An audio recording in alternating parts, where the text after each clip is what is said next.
Hello? Hello?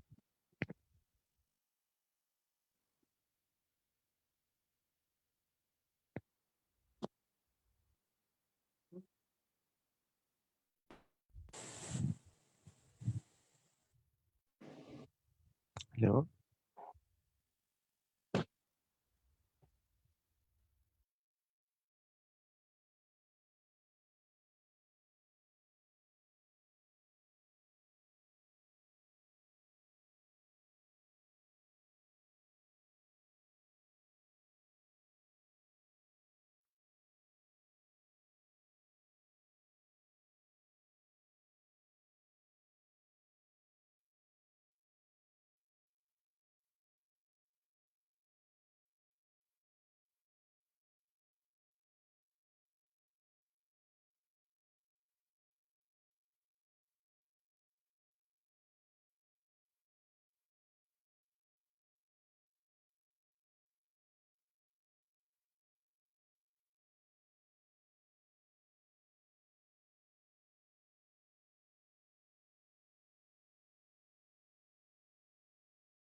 Good morning, everyone.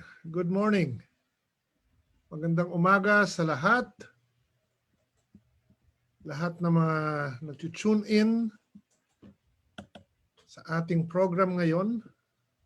We're about to start our webinar for today. And of course, there's nothing else that we can offer to you except enlightenment and happiness.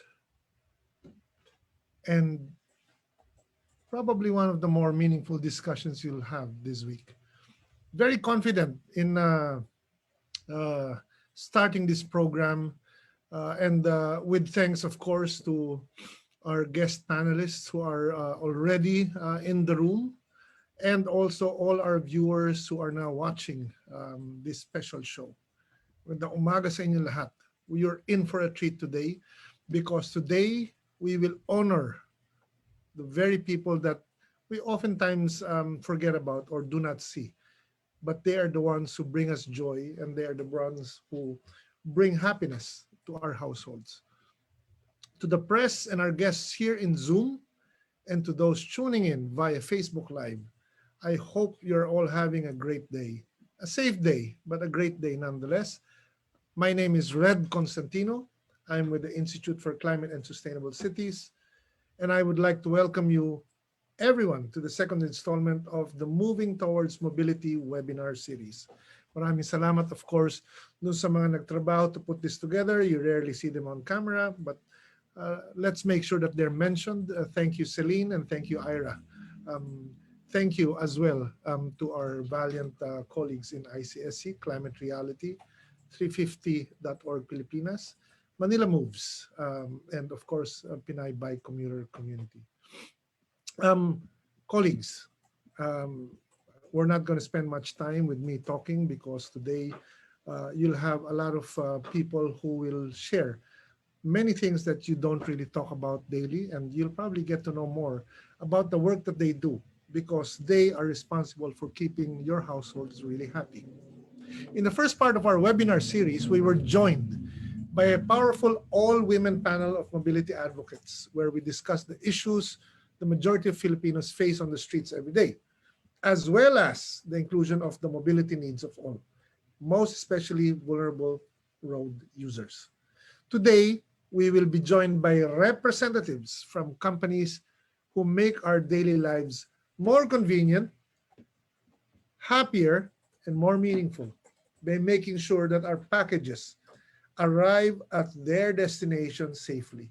Sila ang mga kumpanya at mga grupo na nagdadala sa atin ng mga packages na sinasalubong malimit natin sa mga gate.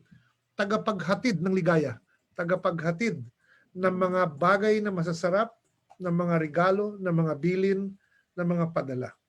During times of crisis and emergencies, cycling couriers and messengers have performed critical roles in bringing essential goods and services to residents. This was evident during the past World War, when bike messengers delivered letters, messages, and news. And this is very much alive during this pandemic. Pag sinabing tulong-tulong, kadalasan yung mga nagbibisikleta at mga naghahatid ang nasa unahan. Frontliner din po sila, essential workers, because without them, we don't get really what we need sa mga bahay, sa mga tahanan, sa mga komunidad. And this episode of the Mobility Awards is meant to recognize the tireless efforts of our cyclist messengers and delivery riders who regularly deal with reckless drivers, bad. Whether traffic, no? Sinusuong nila, sinusubukan, sinasalubong ang may init na ulo ng mga nagmamaneho. Yung init, heat, rain, ulan, lalo ngayon sa panahon ni Quinta at mga panibagong bagyo, and other road hazards, and who continuously face the threat of COVID-19, the virus, to deliver our much-needed parcels through what we call the Padjak Power to the People Special Awards. That's right. This is all about awards that recognize cyclist couriers, the very people who actually go out on the streets to pedal the way in order to deliver happiness to our homes. We have partnered with multiple delivery companies for the first Pajak Power to the People Awards.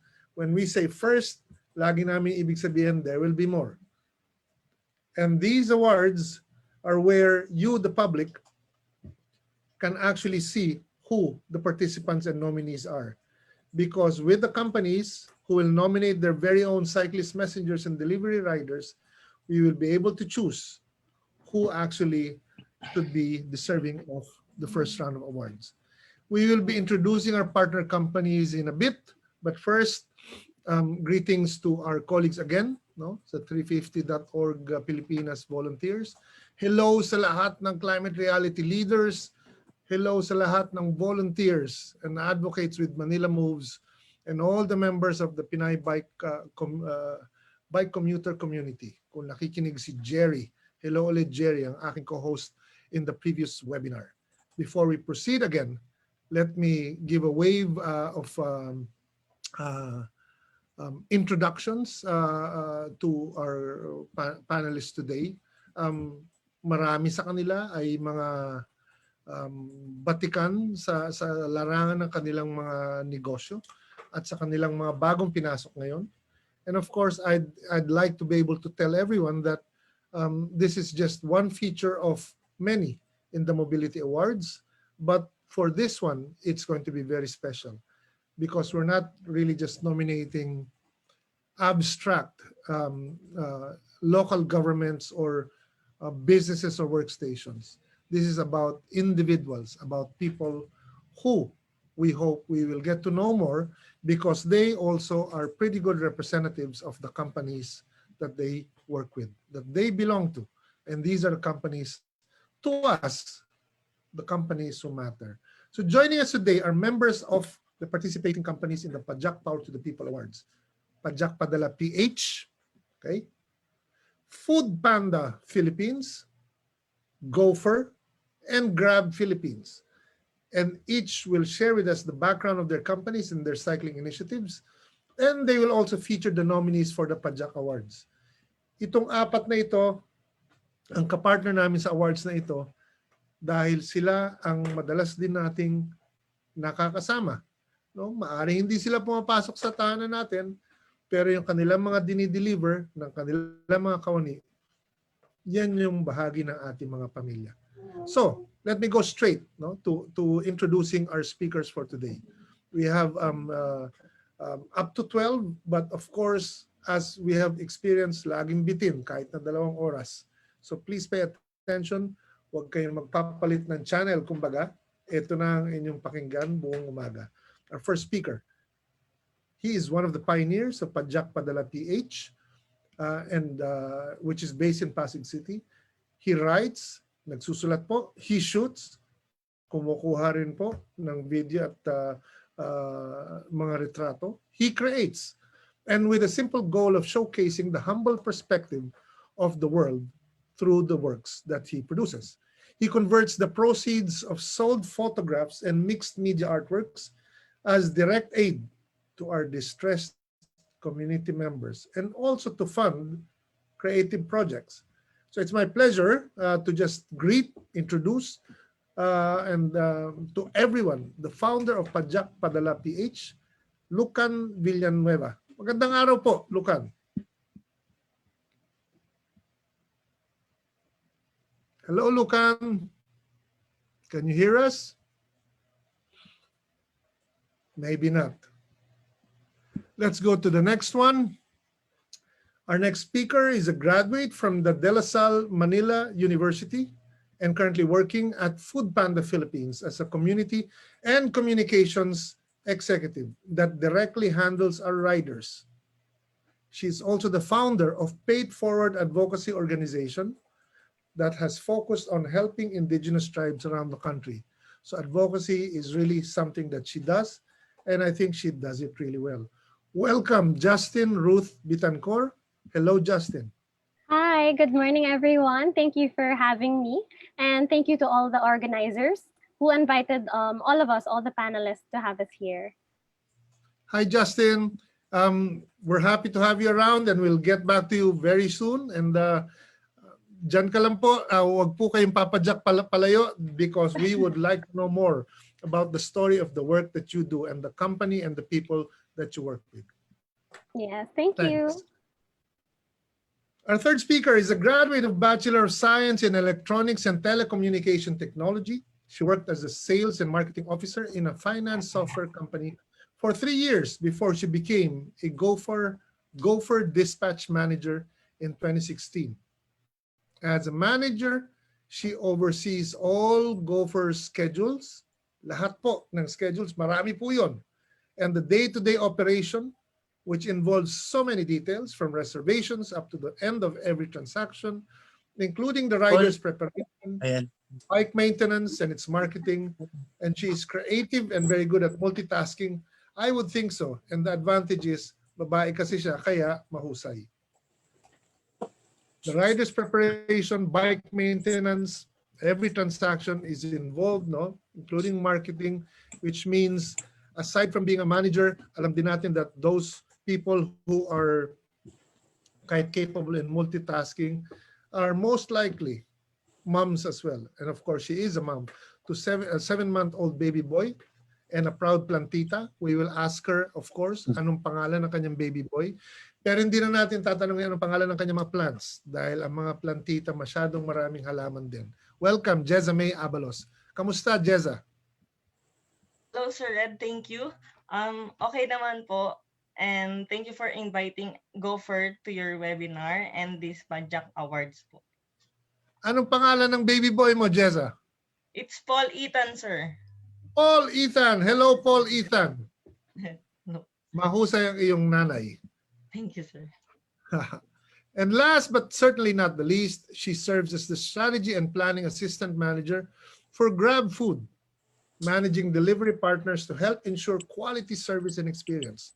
Many of us know the name Grab, but few realize that Grab also has cycling couriers. She has headed the launch of Grab Food cyclists and walkers, teaming up with different universities and LGUs on abroad, on board for more cyclists. Prior to her stint at Grab, her role at her previous company involved helping grow startup businesses. So parang perfect din siya for the role that she has right now. Everyone, please join me in welcoming Rachel Tan. Rachel, kamusta ka? Hi, good morning. Thank you for the invite. Thanks to ICSC for setting this up. Yeah, Rachel, where did you grow up? Are you from? Did you grow up from Metro Manila or from the province? Metro Taga saan Manila. po ang magulang? Ang Metro mo Manila or your rin po. Taga Manila rin. All right. Tamang-tama for this Pajak People Awards. Okay. Thank you very much. So, we are joined, of course, by a lot of cyclist groups watching on Facebook Live. And many colleagues in media have begun texting our colleagues, and some of them are sharing the questions. So, of course, we'll be having a very busy time. I'd ask our panelists to keep their cameras on, even when other speakers are presenting, because I may just ask you from out of the blue as well, but also you'll have more time very soon. Those of you who have questions or messages or comments for our speakers, pakilagay lang po sa comment section. Minomonitor po na ating mga colleagues ang Facebook Live natin. We will read them out in our Q&A session later, and we will also make sure that comments or questions that we were not able to read out, papadala rin po natin sa ating mga speakers, and we'll find a way to get the answers back to you. Without further ado, the floor is now yours, speakers. And we missed the introduction earlier, but maybe we can return to him again. Balikan po natin ang ating kasama, si Lucan Villanueva, the founder of Pajak Padala PH, and we will start with you. And of course, everyone should know that the discussion will be all about the company that they run, the services they offer. We will ask them why they've engaged the services of cyclists. Paano nila ni-recruit yung mga cyclists then? Was their job application process? What are the arrangements for the delivery riders and messengers and the incentives for cyclists to join your company? And how were you able to select which cyclists to nominate in the first Pajak Power to the People special category out of the numerous cyclists that you have? Ang dami pong tanong. And I think speaking for myself, these are questions that I also was asking myself many months ago. And this is a chance for us to find out more from our panelists. So now we go to our first presenter. But hindi ko siya nabati kanina and maybe he's already online. Lucan, nandiyan ka na ba? Hello po. Hi Lucan! Magandang Kamusta? umaga po sa inyong lahat. Magandang umaga rin sa iyo. Nasaan ka ngayon? Nasa bahay lang po. Saan ang bahay? Sa Pasig po. Pasig. Okay. Taga Pasig Magulang po. mo ba? Born and bred Metro Manila, Pasig or galing sa Born and probinsya? bred. Opo. Okay, pareho rin pala. All right, Lucan. The floor is yours. You're the first speaker. Please tell us more about your company, the services, your cyclists, and what else you do. Alright. First of all, good morning po sa lahat and sa lahat po ng nanonood. Sorry po at medyo first time ko po mag-Zoom at nag-download pa ako ng aking app para maka-join sa atin. Pero maraming salamat po sa invite ng Mobility Awards. So ako po ay nagre-represent ng Padyak Padala PH and meron po akong hinanda na medyo short notice na PowerPoint presentation to present to all of you. So, yung Padyak Padala PH po ay nabuo dahil sa necessity. So, ang Padyak Padala PH ay isang biking community at courier service. So, yung nomination po sa amin na isang biking company ay medyo hindi po siya ganun siguro pasok sa amin dahil hindi po siya bin-offer purely business. So hindi po siya talaga company na for profit or for business po talaga. Dahil nabuo po ang Padyak Padala PH, kung makikita po natin yung aming slide, i-discuss ko po yung origin ng aming idea kung bakit po namin binuo yung courier service at biking community dito sa aming lugar. Specifically dito po sa aming barangay. So, yung origin po ng idea ay nagsimula po sa isang online group na binuo namin dahil po nagkaroon ng pandemic. So, ito pong Barangay Damayan na binuo namin ay isang online community group na nag-i-aim na mag-promote ng solidarity dahil nagkaroon nga po ng community quarantine at maraming nawalan ng work at maraming nawalan ng opportunity para kumita. So, binuo pa namin yung group na Barangay Rosario Damayan sa tulong ng aking pamilya at ng ibang community members. And later on, may mga nag-donate po sa amin ng mga funding, nag-donate po ng goods para po i-distribute. Mostly po mga OFW na community members din po namin at gustong makatulong dun sa community members dito sa aming barangay. So we welcomed it. Nung una po medyo hesitant kami na tumanggap ng pera dahil medyo sensitive po. Pero dahil nakita po namin yung necessity na marami nga pong nawalan ng opportunity at maraming nawalan ng trabaho, tinanggap po namin siya at dinistribute namin siya sa aming mga community members. So, ang naging po namin doon ay helping in our own little ways.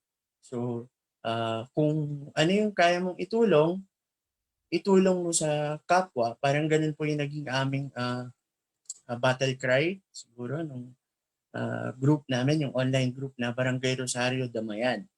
So, marami rin po kaming naging activities dito sa online community na to na meron kaming soup kitchen and nagpa-soup kitchen kami sa ilang parts ng aming barangay. Tapos nag-relief drives din po kami after nung first na donation na dumating sa amin. So marami po kaming parang naging charity work nung una po.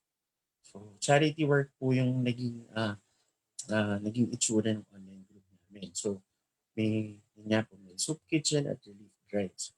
pwede po ba natin ipalabas yung video?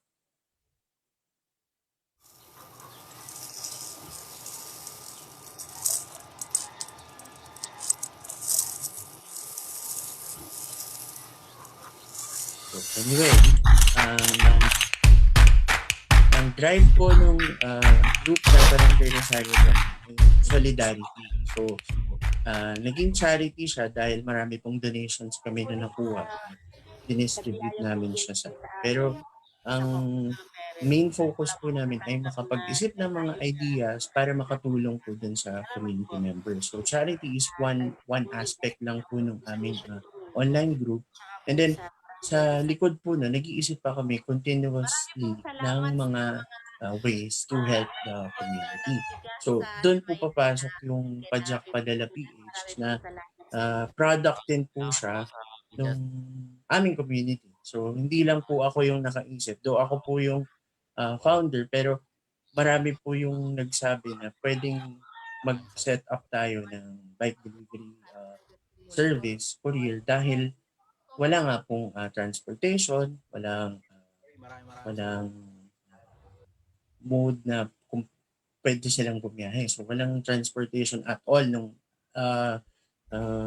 especially po ng first weeks ng community quarantine dahil lahat ng public transportation ay pinagbawalan. You know, jeepneys and tricycles, kahit po yung tricycles dito sa Pasig na, which is the pinakamalaking transport po dito. Kasi marami po talagang tricycle drivers sa Pasig.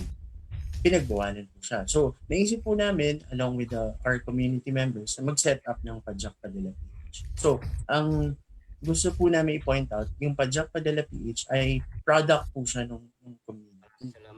So, naisip po namin na yung charity ay hindi po siya magiging sustainable for our community members. Dahil hindi naman po every time ay magkakaroon ng donations or magkakaroon ng relief drive. So, umisip po yung community members namin na tinulungan din namin na mag-set up ng isang Padyak Padala or courier service at community ng bikers. Dahil marami pong nagbabike dito sa amin sa Pasig at sa aming barangay, naisip po namin na pwedeng pagkakitaan kahit papano. So, yun po. So, ginawa namin ng mission vision at yung waiver para dun sa aming mga riders. And hindi po siya parang rough draft po yung mga policies namin or yung mga parang po siya, rip off din po siya sa mga existing na bike courier service. So, yung mga points po na applicable para sa amin, kinuha po namin at tinry namin in-apply. And also, hindi po siya yung rigid na business na ikaw ay si rider ganito, deliver mo to sa ganyan. Hindi po, tinatry po namin din na mag-ride ng sama-sama. So, hindi pa po siya nangyayari dahil medyo mahigpit pa rin po yung quarantine. Pero, yung ibang mga members po namin ay regular riders po. Yung iba po ay mga racer pa, road bike racers. So, yan po yung mga, mostly po sa kanila ay mga students na walang klase or nag-online class po ngayon. So, yung kita po nila, yung konting kita po nila, nagagamit po nila for siguro pang data or pang load nila sa phone nila for online classes. So, yung Padyak Padala PH po ay product of the time. So, po siya, dahil po sa pandemic at dahil sa community quarantine, kaya po nabuo yung Padyak Padala PH. And ano pa po ba ang pwede kong ang recruitment po. Recruitment po namin sa Padyak Padala PH ay very loose dahil po hindi naman po kami pwedeng interview, hindi naman po kami pwedeng personal na interview. So most of our riders are community members. And nag-post lang po kami ng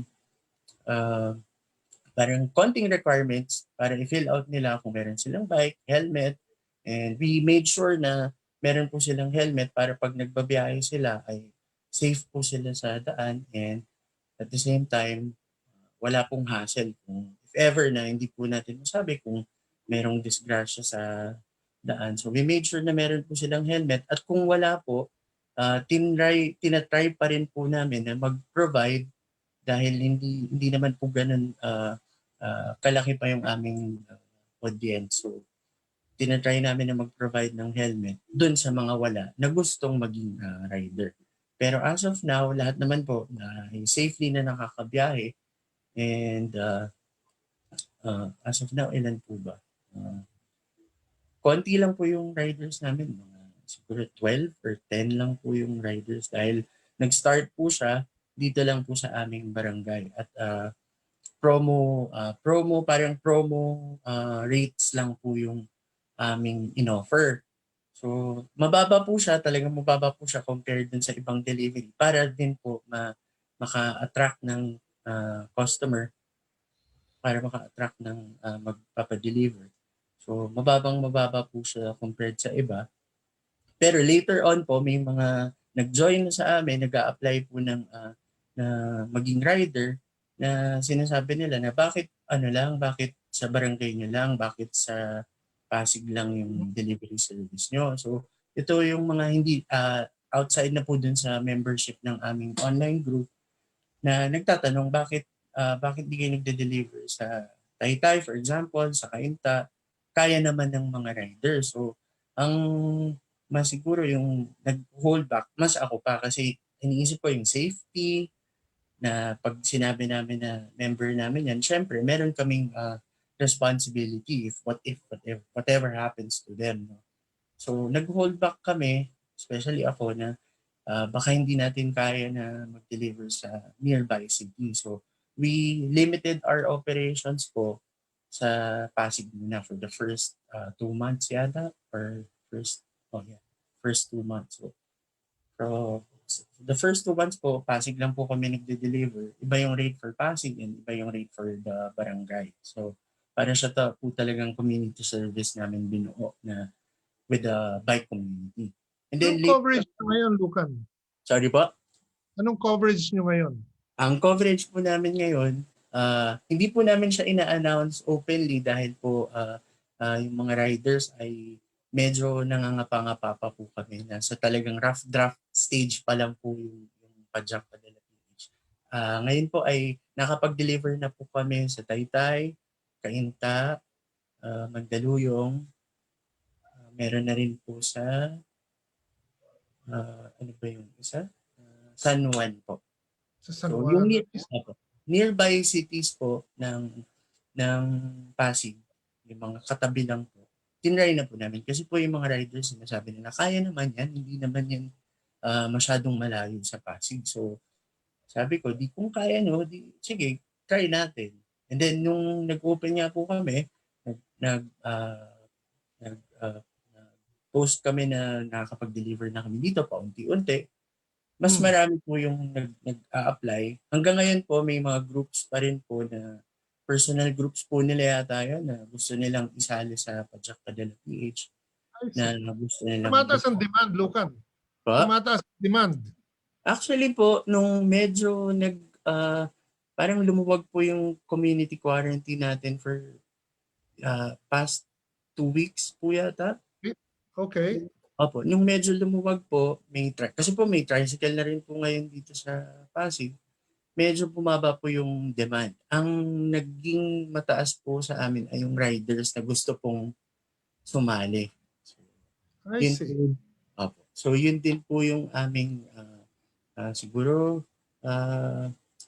challenge din po siguro na hinaharap ngayon, na marami pong riders na gustong mag-apply pero hindi po ganun karami yung deliveries.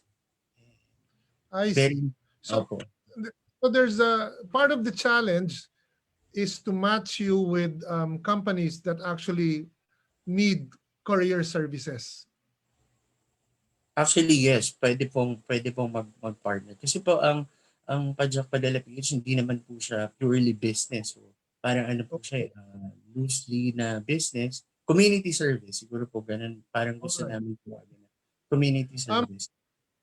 We'll get back to Pajak Padala shortly, no? But before we Oh. do so, let me ask you one question, and then I'll give you a little feedback also on potential opportunity rin, ano? So the first is dito sa Pajak People's Awards, ano? Power to the People Awards. Was it hard to select your nominees? Kumbaga, o napakadaling mamili? For us po. Ha? For Pajak Padala po. No, yes. Was it hard to select nominees for this Pajak Power to the People Awards? Yes and no siguro po. Kasi yes, because yung lahat po ng riders namin gusto namin i-nominate dahil meron silang sari-sariling storya na lahat ng stories po na yun ay maganda and at the same time hindi rin. So merong paano ka ba sabihin? May mga struggles kasi yung aming riders na although individually sa kanila lang yung struggle na yun, pero magkaka-connect yung nararanasan nila. So parang unique siya. Yung story nila ay unique sa kanila. At lahat siya magaganda. Pero parang kung sa akin, pwede silang lahat i-nominate. Parang ganun po yung. Okay, so yes and no nga. Kaya yes and no ang sagot. Kaya po yes and no. Is there a sense of growing community among your cyclists? Yes Nagbaband po. ba sila? Opo. Okay. Are they a mix of young and old, women and men? What's the profile like of your cyclists? The profile po is mostly po sa ngayon ay mga students. Students po Okay. yung first nag-apply and Students? students po. Yung pinakamarami po. Pero yung the first wave po ng application was yung mga nawalan po ng work. Yun po talaga yung Okay. pinakamarami. Pero we were hesitant to accept applications because we don't know kung kaya namin ma-handle yung operations. Hindi namin alam I see. kung. So wala po kaming research kasi talaga. Talagang naisip lang namin na the community needs this. So pwede tayong mag-provide sa lower price. Yun lang po yung inisip. Wala po kami na business model or something. Okay. Lucan, maraming salamat. And as I told you before I go to our next speaker, yung isang maikling, not even a comment, no? Part of the thing that we will also ask, and maybe this is for the latter half of 2021, the second half of next year, is I think it's important to now challenge our local governments, especially in Metro Manila, but also outside, even more, to conduct their own mobility awards. Kasi when it comes to cycling, as all of you, our speakers know, the perspective is literally different, and it's really even more important to become more granular, because the businesses and the career services that use cycling in respective cities will have a real impact on their own citizens. No? So this is something that we will certainly take up with different LGUs. Kasama ko last week sa isang panel with the Deputy Speaker Lauren Ligarda, kasama namin si Mayor Vico, yung mayor mo, no? Whose city has also been widely nominated, no? Maraming partisan syempre in Pasig, and there's a number of businesses there that have been nominated too. And this is something that we'll certainly take up, because I think when Pasig wins, or Marikina, or other cities like Pasay or Quezon City and so on, and outside, definitely, from the metro centers in Cebu, Davao, Iloilo, Bacolod, lahat tayo panalo. So I'll get back to you later, Lucan. Thanks for the opening words, and wag po kayong aalis because babalikan po natin kayo shortly. Thank you, Lucan. Our next speaker, salamat din. You're very much welcome. Our next speaker, already introduced to everyone, high energy person, high energy woman, a perspective that I think we are going to make an even stronger effort to convey to everyone. It's not just women who are cycling, but also women who are at the forefront of new businesses and new opportunities. Helped along, of course, by this difficult situation, the pandemic, but also, as we often say in ICSC, the pandemic actually just revealed not just systemic weaknesses in our economy and our politics, but also opportunities to actually take shortcuts and to deliver change sooner. For those of you who have tuned in, this is the Pajak Power to the People Awards episode of the Mobility Awards series. This is our second. And we have with us a number of speakers who represent the companies that bring joy and happiness to all of your households. If you are fortunate enough to have your goods delivered by bicycle. And so sometimes you have to go out of the gate and look. Kasi madalas dyan, makikita nyo, nakabisikleta yung naghatid sa inyo ng ligaya. Bago natin puntahan yung ating susunod na speaker, ibabalik ko lang uli yung good morning ni Jerry Amarnani. Good morning, pabalik sa iyo. Dalawa na good morning ko sa iyo. Good morning din kay Arnold Ibana.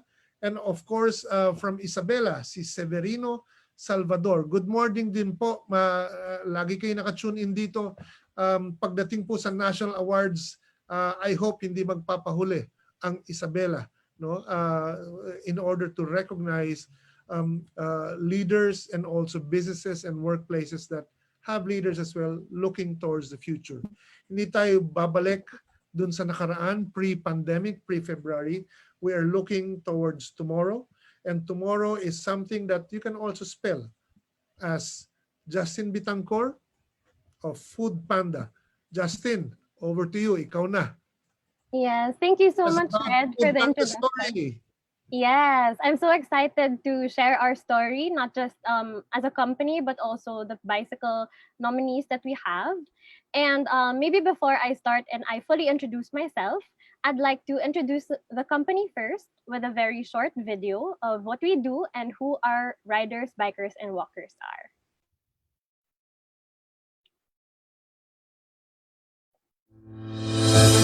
Para sa pamilya ko at para sa mga mahal ko, I keep going. Para sa pang-araw-araw at kinabukasan ko, I keep going. Para sa bagong simula at magandang buhay, I keep going. Patuloy kaming kakayod At magsusumikap. Umulan man o umaraw. We keep going para maghatid at magdala ng magandang serbisyo. We keep going para sa bayan at sa bawat Pilipino. We keep going para sa pamilya, para sa bayan, at para sa iyo. We deliver the food you love. Kaya naman, we will keep going.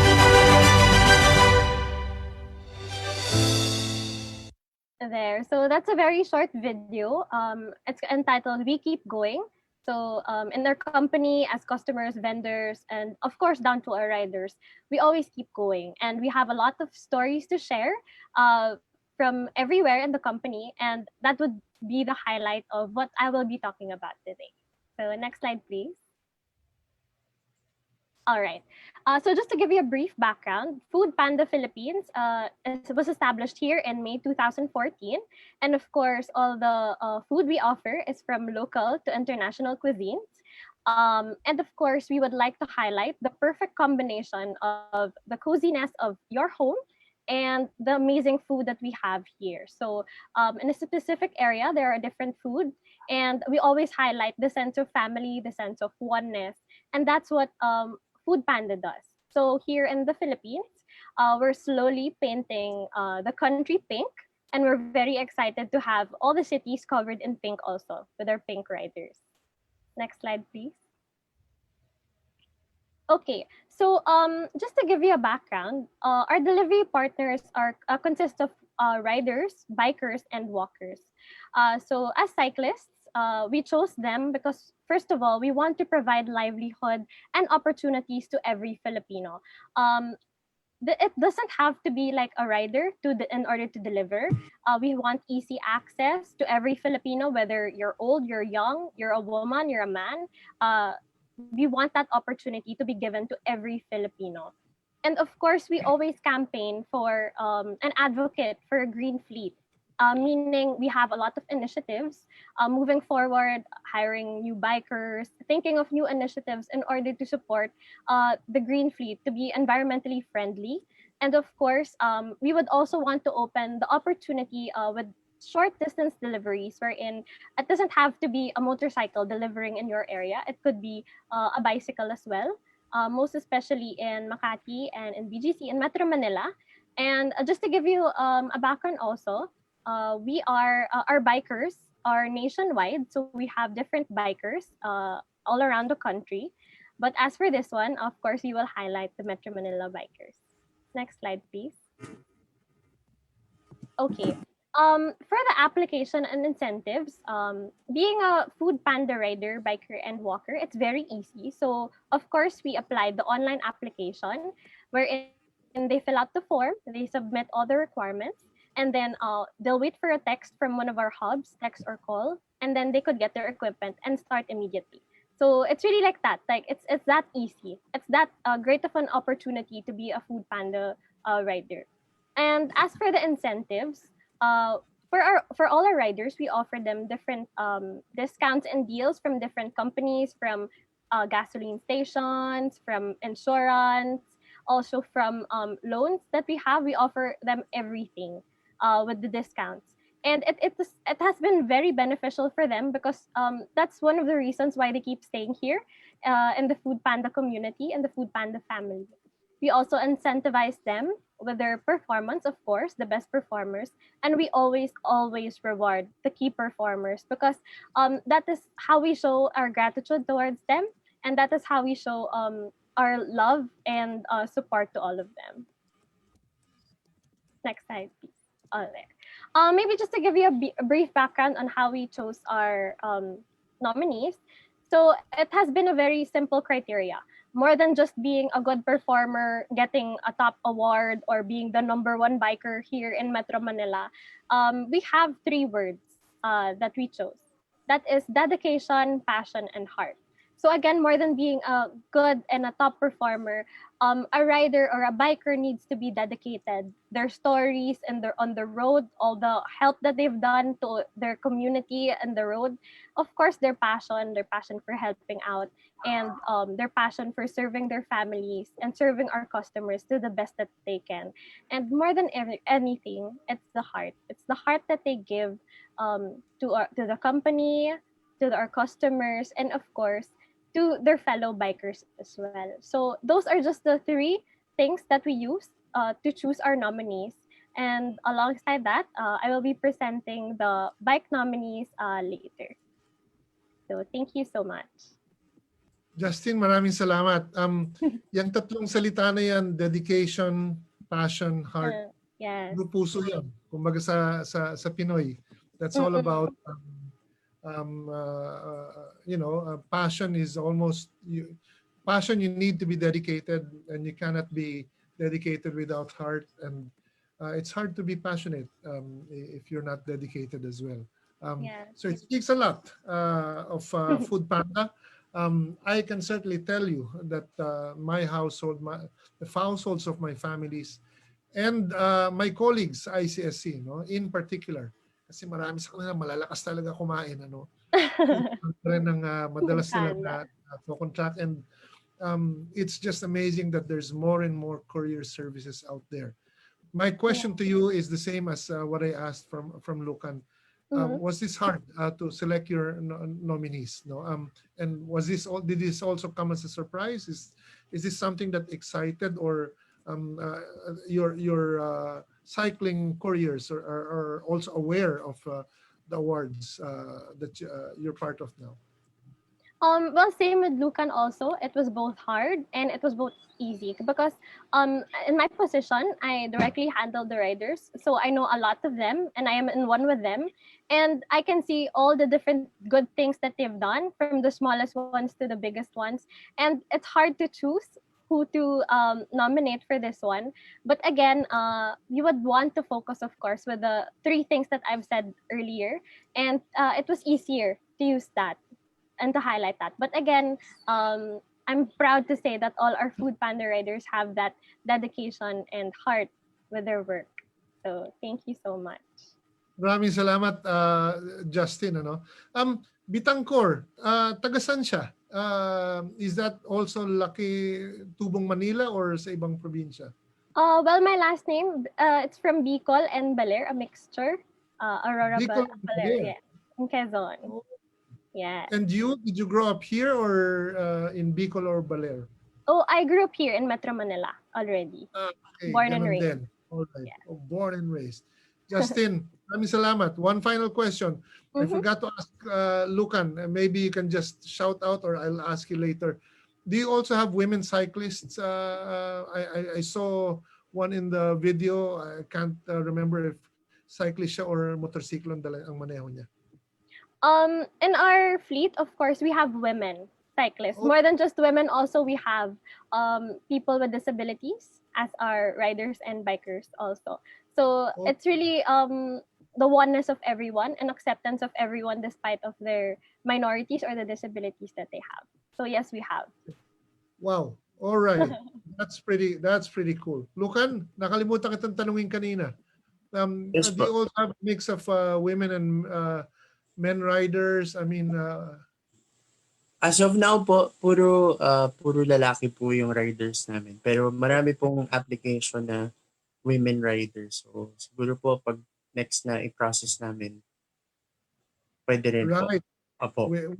We'll help and do what we can to help because the handlebar does not choose whether it's a Yes, woman or of a course. man Yes. or a boy, girl, or an adult. Thank you. That's part of the advocacy that we're trying to run along with our partners. That cycling is for everyone, not just Yeah. for a certain age. And Certainly. we want to encourage even more, no, that women cyclists dominate our streets because a lot of things change faster if more women are involved because they see things that men like us, Lucan, don't really That's necessarily true. see right away. I agree. Justin, thank you. Babalik ako sa iyo mamaya at sa iyo rin, Lucan. I'd Thank like to you. go to our next speaker. Dispatch manager siya, as I said earlier, ng Gopher. And obviously, like our previous speaker, marami rin naka-experience na with Gopher. No? Having these deliveries really matter if it's a cyclist. Before I go to Jezza, no, and give her the floor, ilang announcements again sa mga nasa chat box natin. First, from one of our judges, ano, and one of the mainstays of Manila Moves, si Aldrin Palicano. Magandang umaga, Mobility Awards, at sa iyong mga panelists. Magandang umaga rin sa iyo. Aldrin, napakahalaga na umabot na tayo dito, and as we said earlier, papahirap ang trabaho natin, pero papasaya rin ang papasaya. No? And with your help and with everyone, including the frontliners, no, in Manila Moves, if you can say hello to Doc Umali as well. I think we are in for exciting times.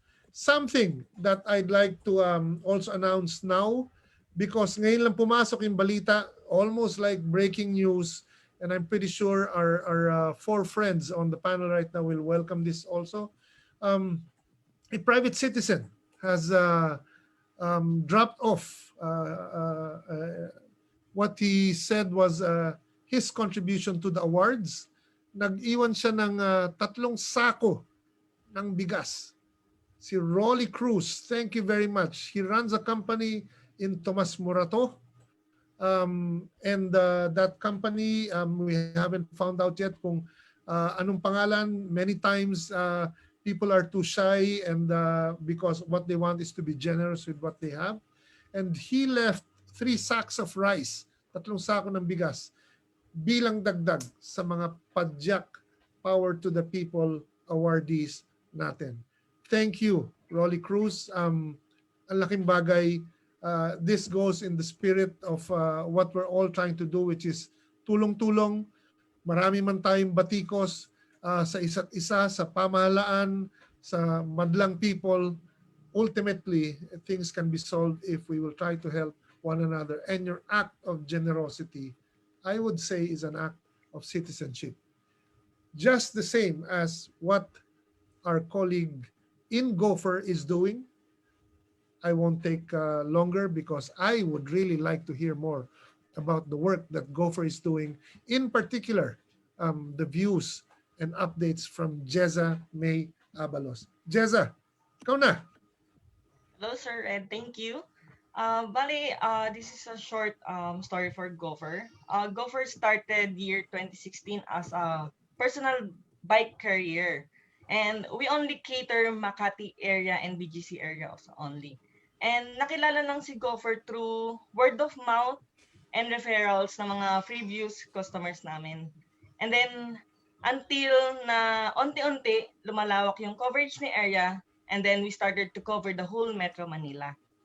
And actually, the idea of Gopher is started out of the laziness and yung tipong walang mautusan and you need something na tiny or small things like earrings or nails or something like that. We need Gopher for the personal stuff that you need. And also, our boss love watching the movie Dark Angel and then the New York City bike. Yes, well, if you know the movie, you can relate what I mean.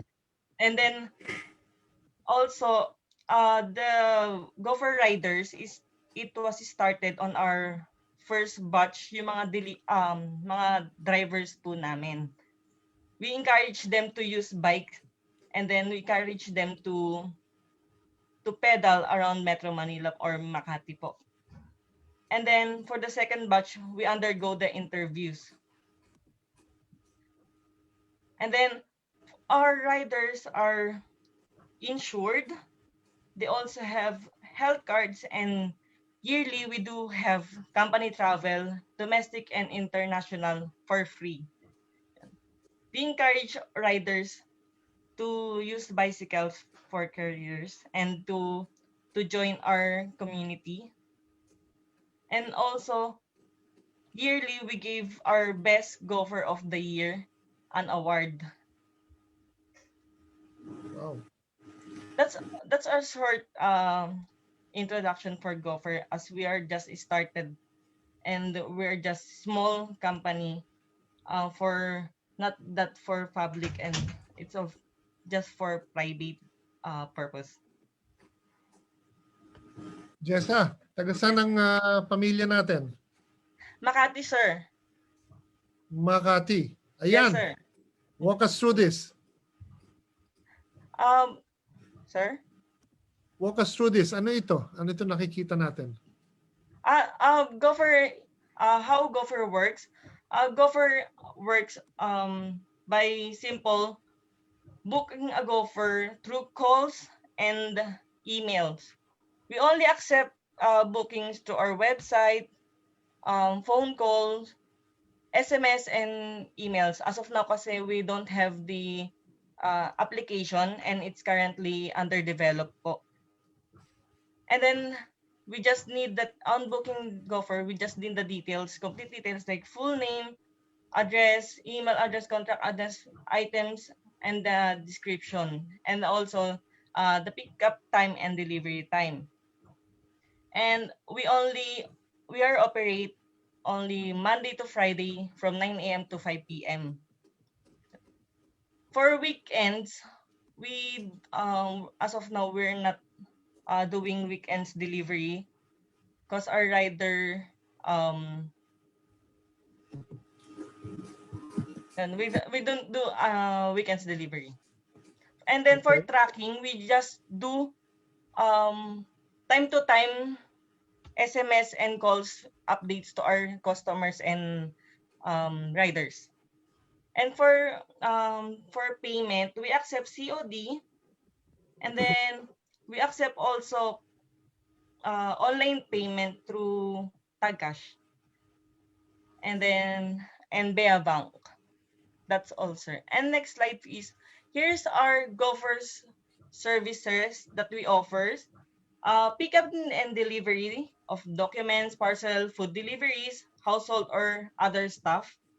And we also cater pets, pickup and delivery of pets, like veterinary run, buying of pet supplies, and grooming. It sounds like as in per personal use. And then for the storage, we allow our clients to keep small box in our area for storage up to 30 days. And for bills, payment, and bank transaction, we do standby gophers, waiting in queue, payments and deposit, like that. And for public service, here's what we do regularly. Our customer asks us to buy food, ask us to buy medicine, and we deliver it to them. And we will handle the payment first. That's all, sir. Okay, Jessa, maraming salamat. What we will try to do is to flash many times and to use yung mga slides na pinakita mo, because then we can encourage households, offices, businesses to also use your services and to find out how. Ano? Bago ako punta sa susunod na speaker natin, may ilang tanong lang ako. Yes, sir. Ano ang typical na araw ng isang dispatch manager? I'm not sure that is common knowledge to everyone bago ang dispatch manager, lalo na kung cycling heavy.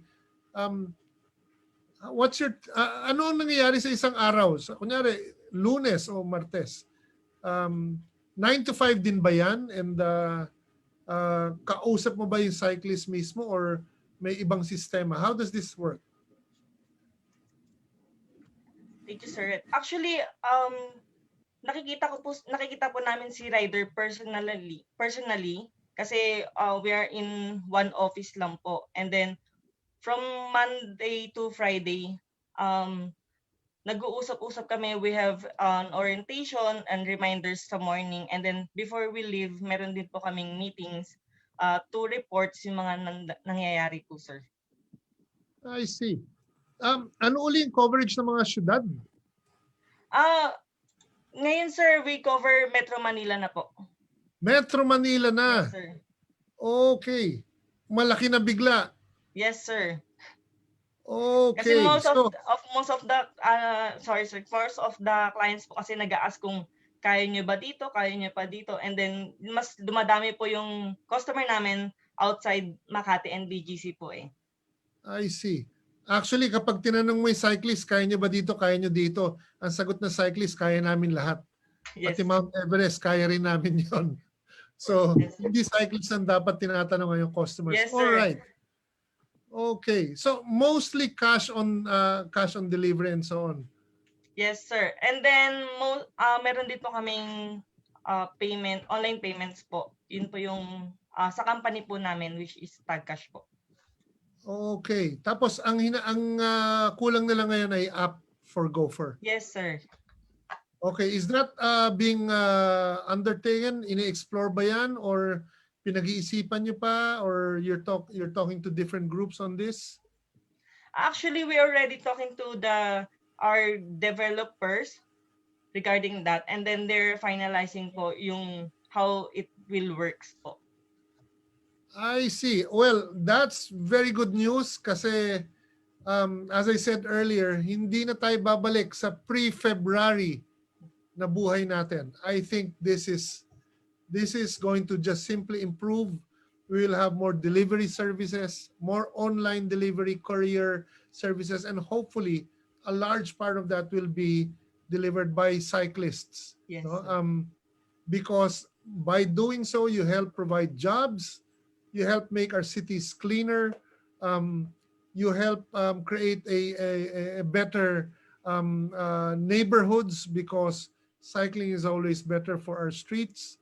Ang laking tulong. May plano ba kayo lumabas sa Metro Manila o dito muna? Kailangan munang magpatibay. Actually, sir, dito na lang po muna. Okay, okay. Well, that's good news. Babalikan kita mamaya, Jessa, no? Because there's a lot of things that we need to find out more. And same question na tinanong ko kay Justin at kay Lucan. Nahirapan ba ikaw o yung company to choose your nominees? Ano nangyari? Actually, sir, it's mahirap po talaga mamili kasi most of or not all our riders are really outstanding naman po kasi nasusubaybayan namin sila every day kung ano yung ginagawa nila. And then we selected these 3 and we guarantee naman na indeed they are best of the best po. Wow. Okay. So, buti nga yan. Gusto namin nagbibigay ng mahirap na homework. So, kung nahirapan kayo, that means you really do have special people as well. Tama ba, dinig ko, may yung cyclist nyo, may insurance tapos may annual rewards or may out of the country trip pa? Tama ba yun? Sir. Yes, sir. Yes po, totoo po, sir. Ano uli? Insurance and may Insurance and then yung health card, sir. And then free travel po. Domestic or international po. wow. Okay. Kasi hindi That naman po is kami going- ganun kabig. Yes, po. Tama. But hindi nga kayo ganun kabig, but still, you're trying to do what you can. These are things that really count and very important do sa mga nakikinig sa atin na malaman nila yung qualities na ganito. No? Ni-remind ako ng mga kasama ko, hindi nyo kailangan ako i-remind dahil hindi naman malayo sa isip ko ang mga kaibigan natin sa Netherlands Embassy that has also contributed a number of things, really beautiful things for the prizes for our awardees. But of course, masayang banggitin uli sila, no? Ang mga kaibigan natin si Kevin and Peter Terpstra. Thanks for the support, but also you know that we support your work as well. Tulong-tulong lang talaga ito.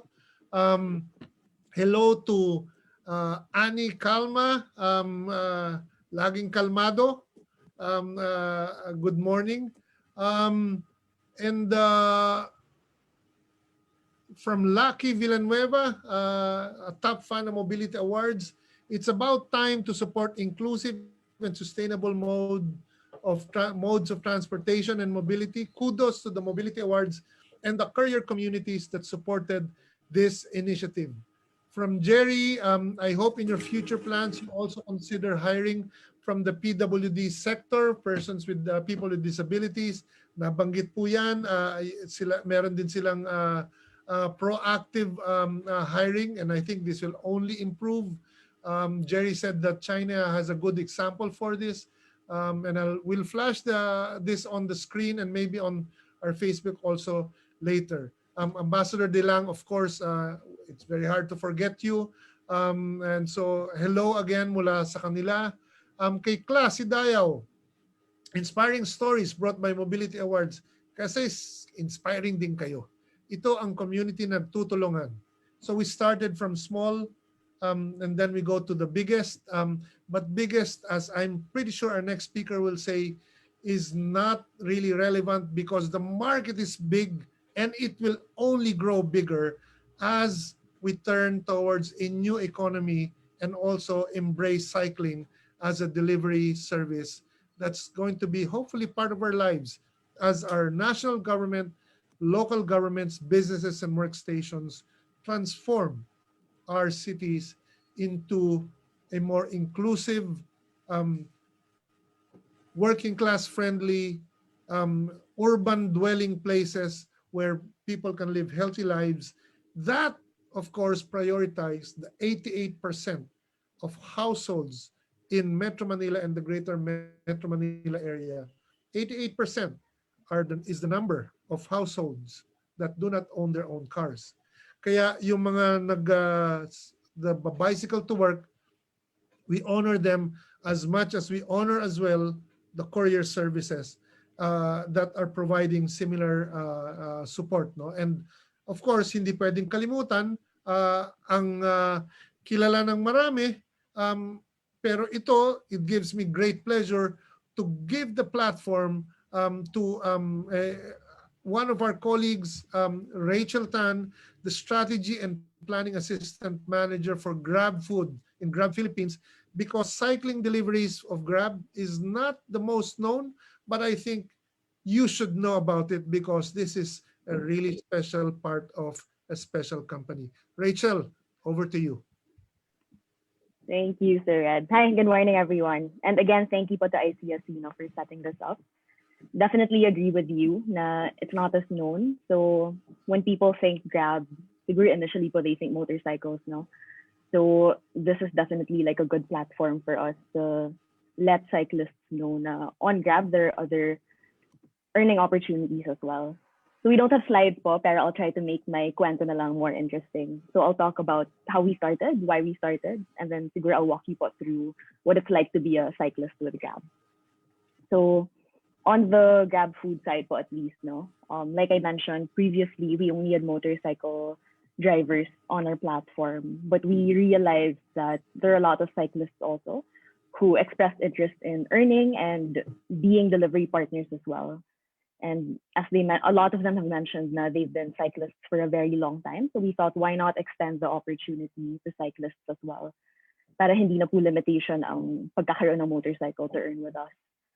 So just in the spirit of giving more people opportunities for livelihood, we looked at how we could roll it out safely and how we could equip cyclists to also thrive on our platform. So that's what we did. We started last year. So siguro mga mid-2019 po, we also opened Grab Food to cyclists and even walkers. So don't be surprised if you see po yung nagde-deliver ng pagkain on foot lang or naka-bicycle, because that's something we also have. In terms of how we recruit our cyclists, it's not that different from how we recruit motorcyclists po. Syempre, aside from making sure everything is safe, we want to make it as easy po and as seamless as possible, just so that more people can join. So it's really just government ID, NBI clearance, document side, that's all you need. And then we just make sure that our cyclists are well trained and well equipped.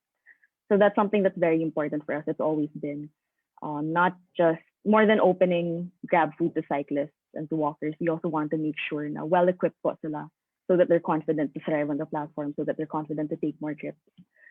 So we focus a lot on safety tips. So our cyclists get a lot of safety tips, safety training from us. We also make sure they're insured.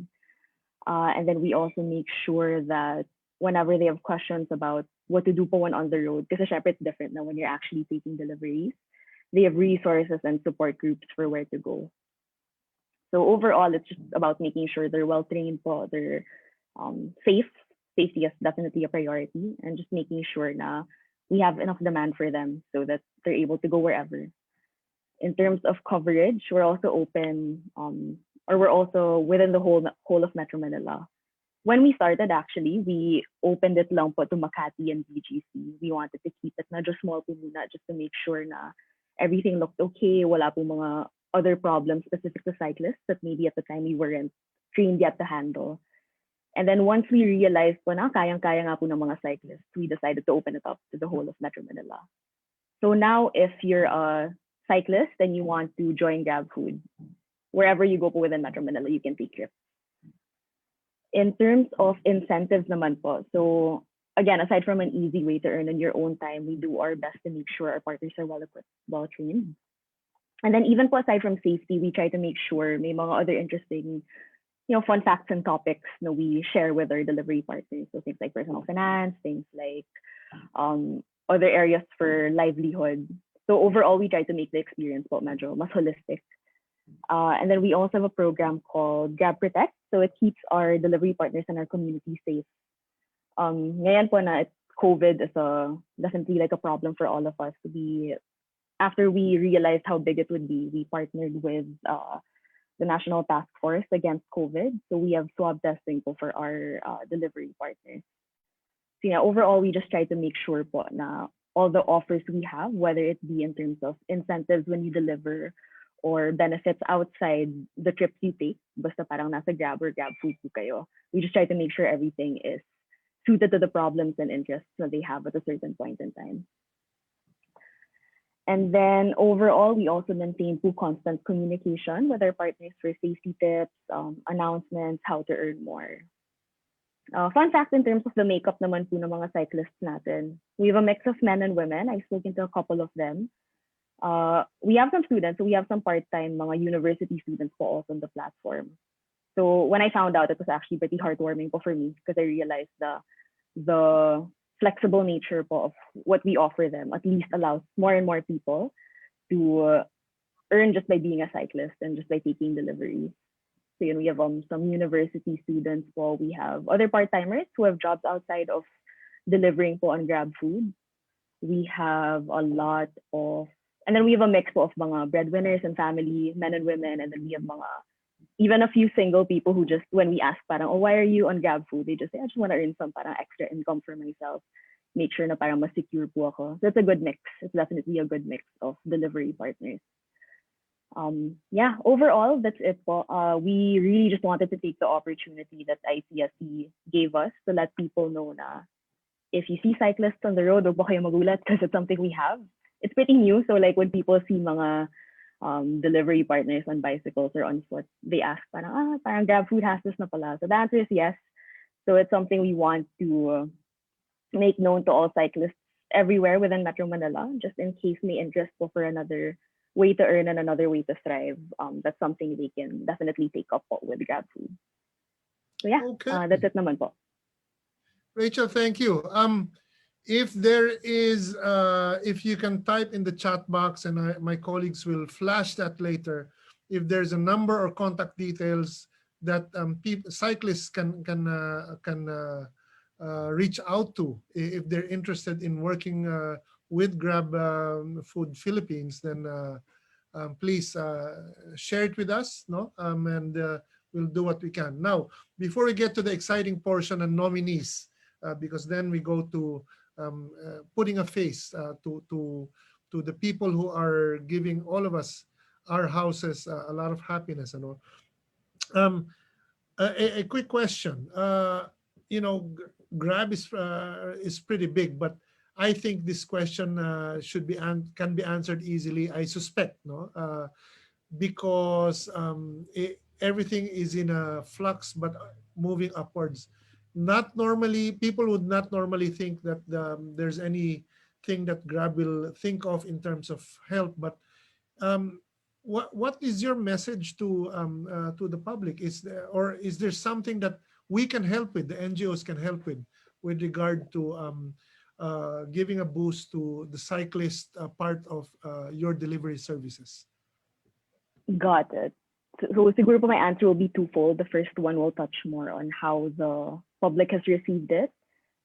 So pretty nice po to know na the eaters who have come into contact with their cyclists and walkers, very friendly. You would expect na maybe some people who are ordering food namamadali or they want it immediately. And then when they find out that the delivery people are cyclists, they're pleasantly surprised and they ask, oh, next time, is there even a way we can choose just because we know it's more eco-friendly? So overall, people have been very patient and very positive in terms of reception to the cyclists and walkers as delivery partners. They see it as not only efficient, but also better for the planet overall. And then to the second point of your question, which was what can we do or what can the public do? No, it would be great if our infrastructure were better suited to accommodate more cyclists. Admittedly, whenever I see like our cyclists on the road, medyo parang kinakabahan for them and I hope they're safe. And then as just everyday citizens, sounds like a cliche answer, but I really do think it's just a matter of being responsible on the road, giving right of way pati yung mga cyclists as it should be. So that's what we can do as everyday people who may not necessarily be parang directly in charge of infrastructure. But for those who are, I do think that's something long overdue for this community so that cyclists or bicycles as an option overall can be something that's more accessible, more safe for everyone. Thanks, Rachel. Rachel, I have two questions that I think will probably require only one answer for you. It's just, I think my curiosity is probably shared by others. When a household or an office orders from Grab Philippines, is there a way to specify whether this can be delivered by bicycle or not? On the other hand, if there's no specific request option, or maybe there is, but it's not often that people actually know that there's such an option. How is the choice made if it's a motorcycle or bicycle? Got it. So the short answer po is no. At the moment, at least as an eater po, you can't select. Okay. It really depends also on who's near and who's equipped to fulfill the certain parang order that you've chosen. So what we try to do na lang is, from the delivery partner standpoint, we make sure na regardless po of the vehicle you're using, you get an equal opportunity to receive trips as long as you're able to take them. The only different thing po for our cyclists versus our motorcycle drivers is we just make sure the distances are a bit more manageable po, given the naturing up of the vehicle. Okay. But like you said, a lot of the cyclists are parang adamant about, kaya namin yan, whatever trip you give us, Yeah. kayang-kaya. So with that Matitigas sentiment na po, of course, we try to parang maximize the number of trips that we can take. Okay. I have one comment that I think our viewers need to also read. But as I say that, I'm also pointing to Lucan kasi the next segment, pasok na tayo sa nominee. So Lucan, handa ka na, no? After I read this comment, it's your turn to walk us through the nominees. Each speaker will have 5 minutes to introduce us to the nominees, and we move to the next speakers after that. But before that, no, great big pleasure to read out a comment from and a question from Rachel that was posted on Facebook. Sorry, a comment that was a question posed to for Rachel Tan of Grab. Ang tanong niya is, would you know the ratio of women and men Grab food cyclists? And the lovely comment is, to me, pinagmamalaki namin, and whatever we can do, we will promote your business because you guys matter. No? According to this comment, most of the cyclists who deliver food to our house are women from Grab, presumably. So we'll get back to that later, Rachel, but we'll ask you again, but I'm really happy to know that ang naaalala nila ay mga babae ang mga na nag-deliver sa kanila na cyclist. Colleagues who are watching right now, pay attention to those who deliver to your homes. Hindi sila invisible. They are people, especially if they're cyclists. Suklian nyo ng ngiti. Kung kaya nyo mag-tip ng malaki, please go ahead. If you have things that you can hand over as well, they always appreciate it. But to begin with, say hello, smile, show your face, and thank them because they are the ones who bring us joy. Sila naghahatid ng ligaya sa atin. Lucan, ikaw na. Nominees Hello po. time na. Hello Show po, us hello. who is Yeah. from Padjak PH. Before I start po, I would like to agree with what you've said earlier na show them some love. Yung mga cyclists po na nagde-deliver, kahit hindi po yung nagde-deliver, kahit makita lang po natin sa daan. Mababait po in general yung mga bikers. So, show us some love pag nakita po natin sa daan. So, anyway, yung nominee po namin ay sabi ko nga po kanina, medyo mahirap po i-nominate yung aming mga riders. Pero kung pipili po kami ng isa, ito po yung pipiliin namin sa Padjak Padala PH. Although medyo maliit lang po yung aming community and courier service, meron pong rich na stories yung each rider po ng Padjak Padala PH. So bawat isa po sa kanila special and unique yung story nila sa own struggles nila. So bakit po namin napili si Sebastian Terry Cantero? So, mas kilala po siya sa tawag na Jaco. So, taga Rosario po siya, taga Rosario Pasig. And sa tingin po namin siya po yung pinaka worthy siguro po para ma-recognize and bonus po kung manalo. Pero at least yung recognition po ng sipag at dedication sa short term lang po na namin na nag-exist. Kasi medyo 4 months pa lang po kami nag-exist as a bike courier service and biking community. So si Terry po or Jaco, sa yung nakilala siya, ay siya po yung pinakaunang nag-apply sa amin bilang rider dahil sabi niya po wala po siyang pinagkakakitaan. So normal naman po yun na maraming nawalan nga po ng opportunity as I've said earlier. Pero si Jaco po talaga yung nauna and parang ano po siya, anong tawag dito? Nagpursige po siya para mag-deliver agad mag-start na po agad ng service. And very ano po yung storya niya dahil weeks ago nawalan po siya ng bike. And yesterday kasama ko po siya and kinukwento niya nga po na 3 beses na po siyang nawawalan ng bicycle, nanakaw po sa lugar nila. So medyo masaklap po sa times na ngayon na yun po yung pinagkakakitaan niya, although sideline naman lang din yung Padala PH niya. Tumutulong po siya kasi sa tindahan nila dito rin sa barangay namin sa kanyang mama na nagtitinda ng pansit and puto and meron silang konting sari-sari store. Nawalan pa siya ng sideline. So si Jaco, meron na siyang isang anak and expecting mother yung kanyang asawa. So yung Sebastian, yung name niya pala, sinabi niya sa amin, hindi niya talaga pangalan yan. Yan yung ipapangalan niya dun sa baby niya. Nakala niya lalaki. Pero babae pala yung magiging baby dahil nakapag-ultrasound na daw sila. 5 months na yung ano.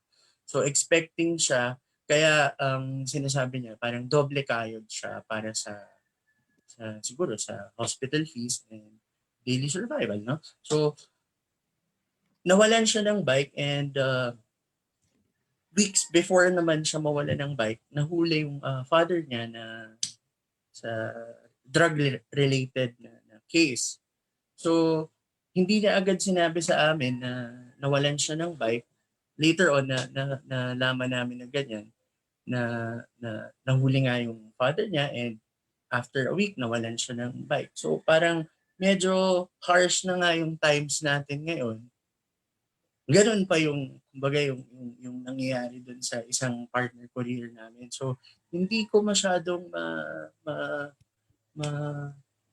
ma-fathom or ma-absorb kung paano yung mararamdaman mo pag ganun yung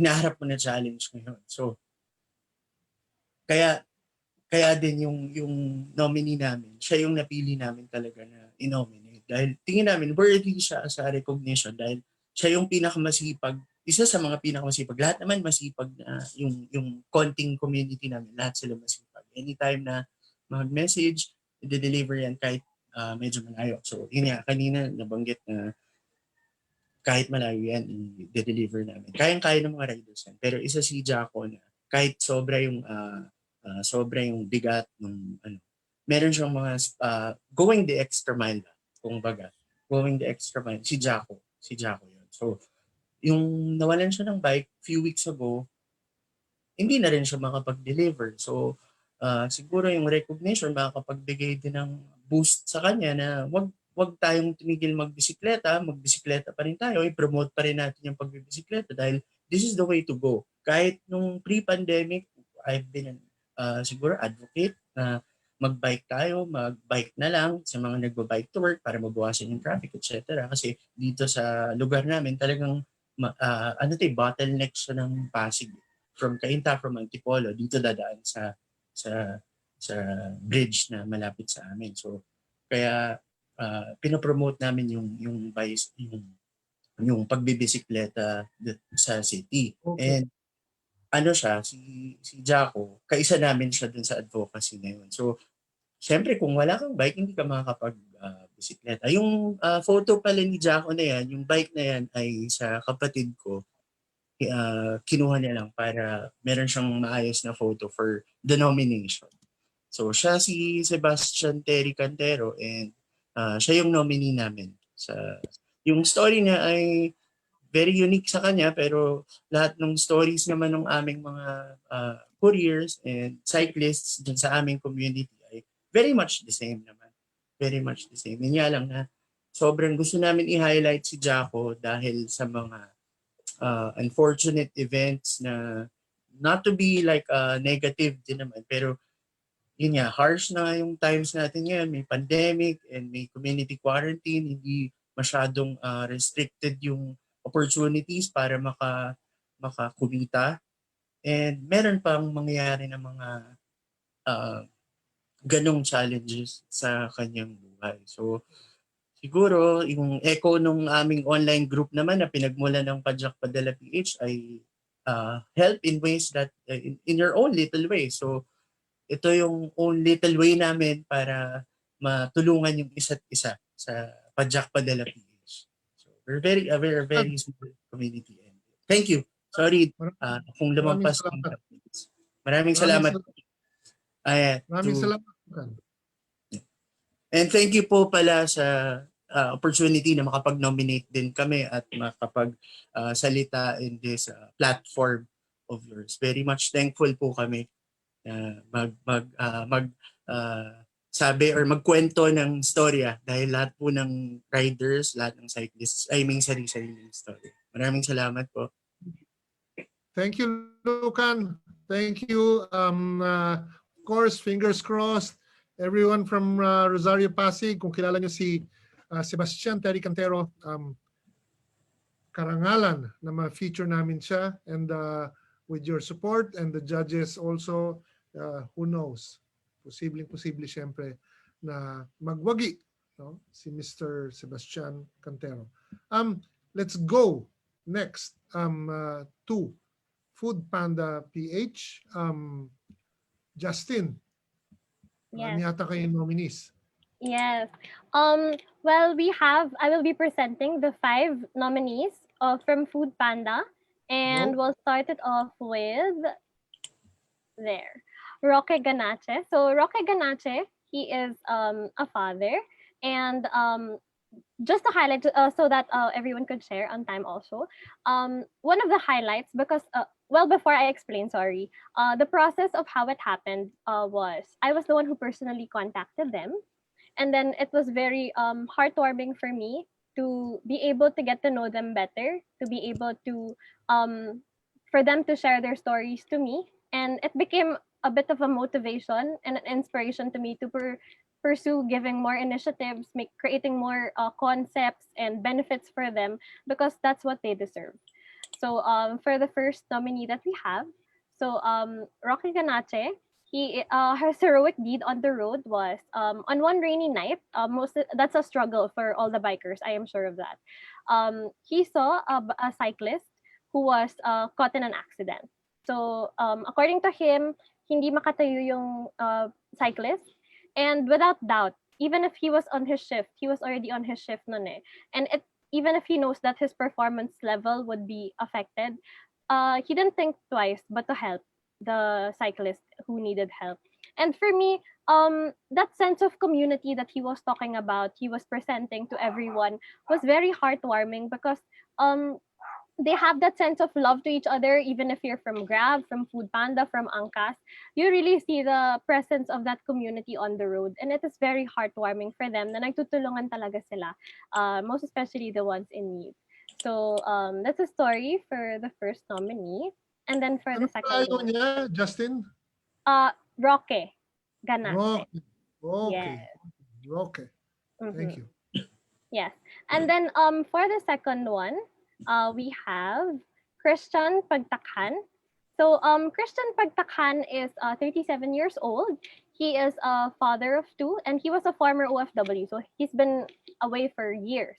And of course, he's a breadwinner of the family. Itong rider naman na to, the difference is he always brings food with him every time he travels, every time he does deliveries, and he never forgets to give whatever he has to the less fortunate. So imagine na lang how, syempre, 'di ba, our Wow. riders, they have their own needs as well, pero they never forget the needs of the other people, which is very touching na parang yung minsan wala ka na pero ibibigay mo pa yon sa ibang tao. So that's an example talaga of bayanihan, and he's always there to as a father, because he's a father also, to be the father figure on the road. So if there are people in need, for sure, I am sure na a lot of riders also encounter that. So that's how they do their community there. So that's Christian Pagtakan. Bagay sa kanyang pangalan niya. Yeah. Yes. And then of course for the third one, like what we mentioned earlier, this is a woman cyclist. She is 24 years old and a mother of two. So itong si Maria naman, I have talked to her several times. We have featured her in several videos and several stories that we have, because she is a bicycle rider here at Food Panda. And then she also has her own online business in case na, for example, she doesn't have shifts or she doesn't have, for example, work for Food Panda. So, ano siya, she does her online business. And then at night, she is a call center agent, which is very Wow. amazing for a woman, because kayang-kaya ng babae ang lahat talaga. And women empowerment, most especially right now also, most of our panelists are women, which is I'm very proud of. And for me, Maria has been the ray of sunshine to our community.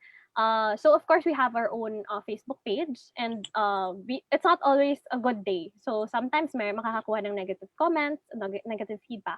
But Maria is always there to cheer her colleagues up. She's always there to not prove to them na mali sila, but then to always look at the positive side, which is what we need today. In this pandemic situation that we have, we really need positive people talaga, and Maria is one of them, and that is why she's a leader for us. So, And cyclist career siya na may online business yes, at nag-call center sa gabi. yes, imagine her time, and meron pa siyang 2 anak. So the balancing Dalawang of time. full time.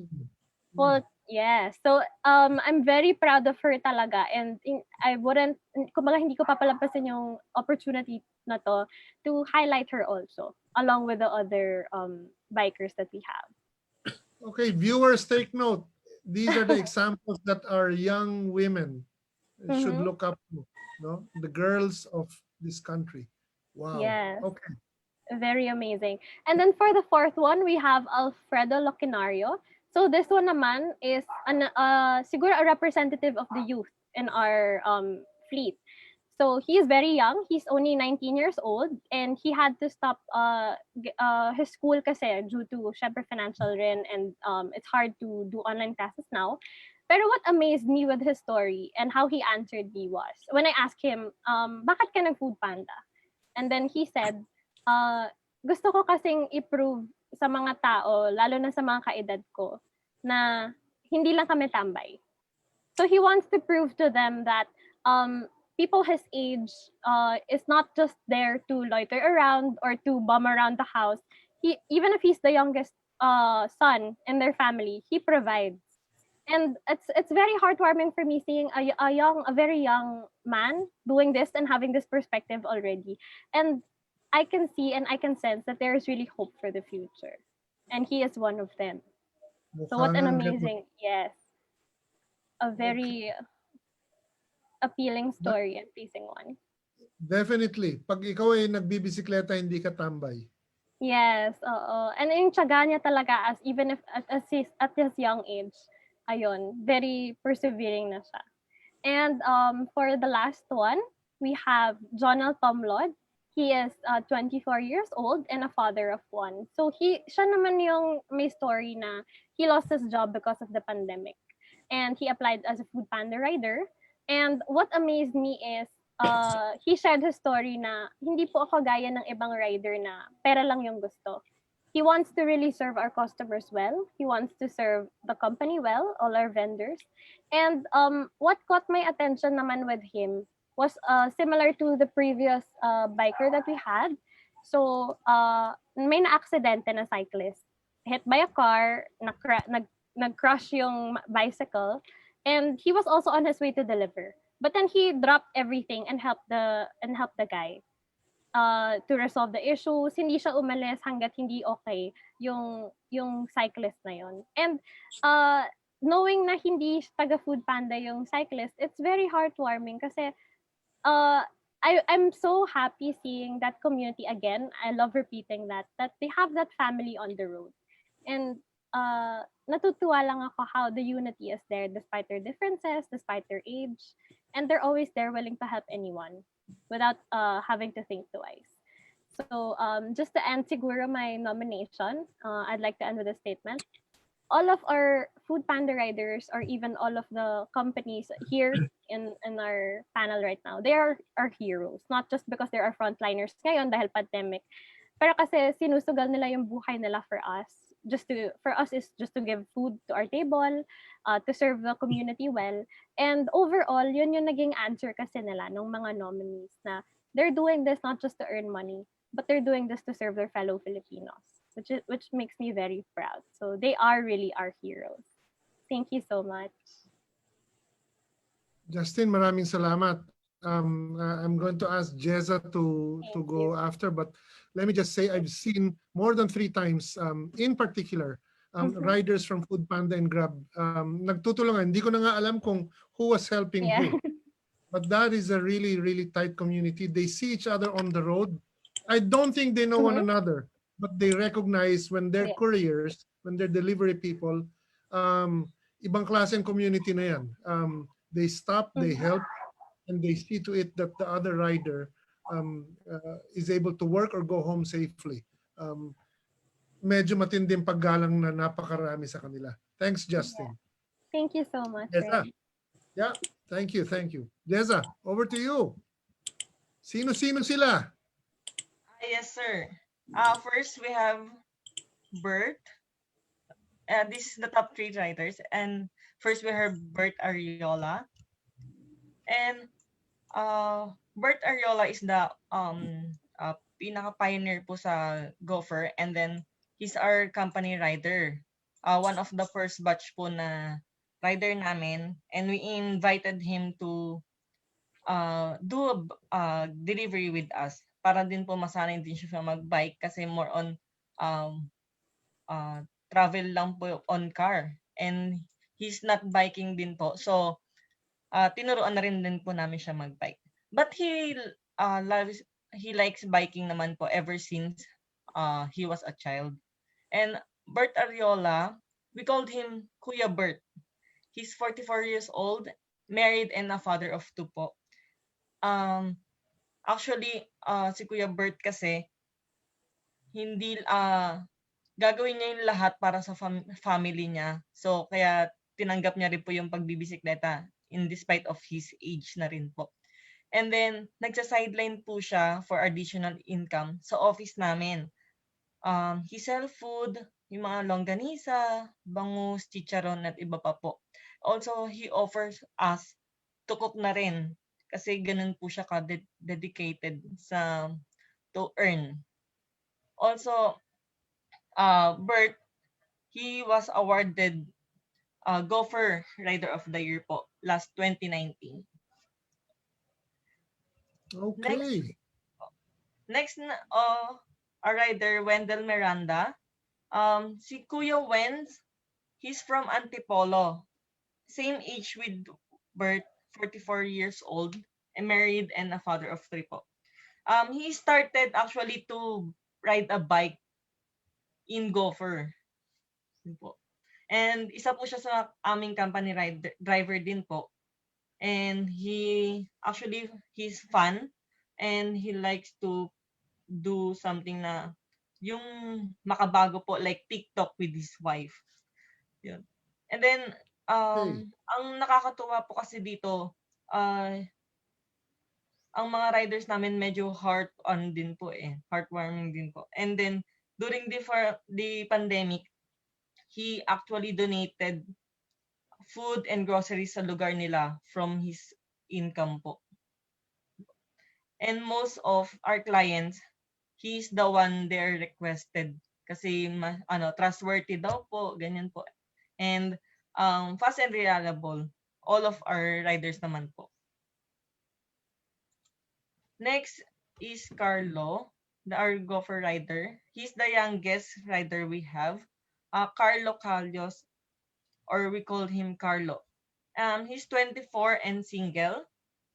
He ride bike to work.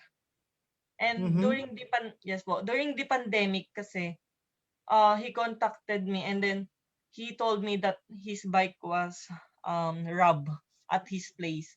So medyo nakaka-sad po kasi during the pandemic ang dami pa po nawawalan or ano. That time po kasi medyo may pasok kami.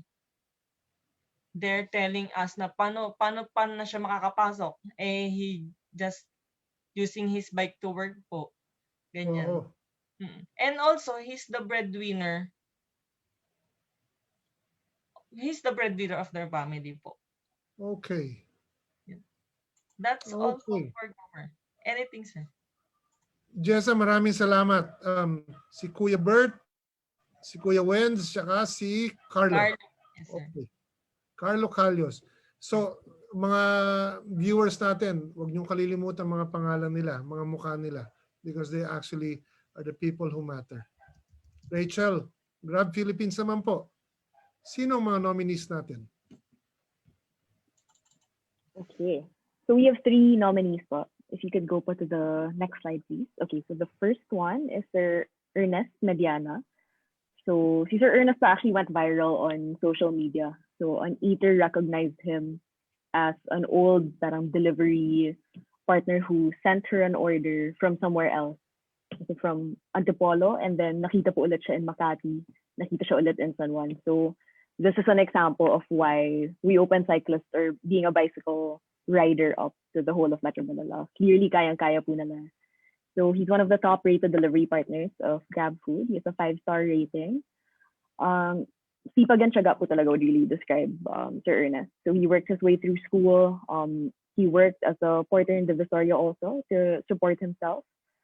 And then right now, he is the breadwinner of his family as well. So in addition to supporting a family, he also tries to support for himself, for him to get like further education.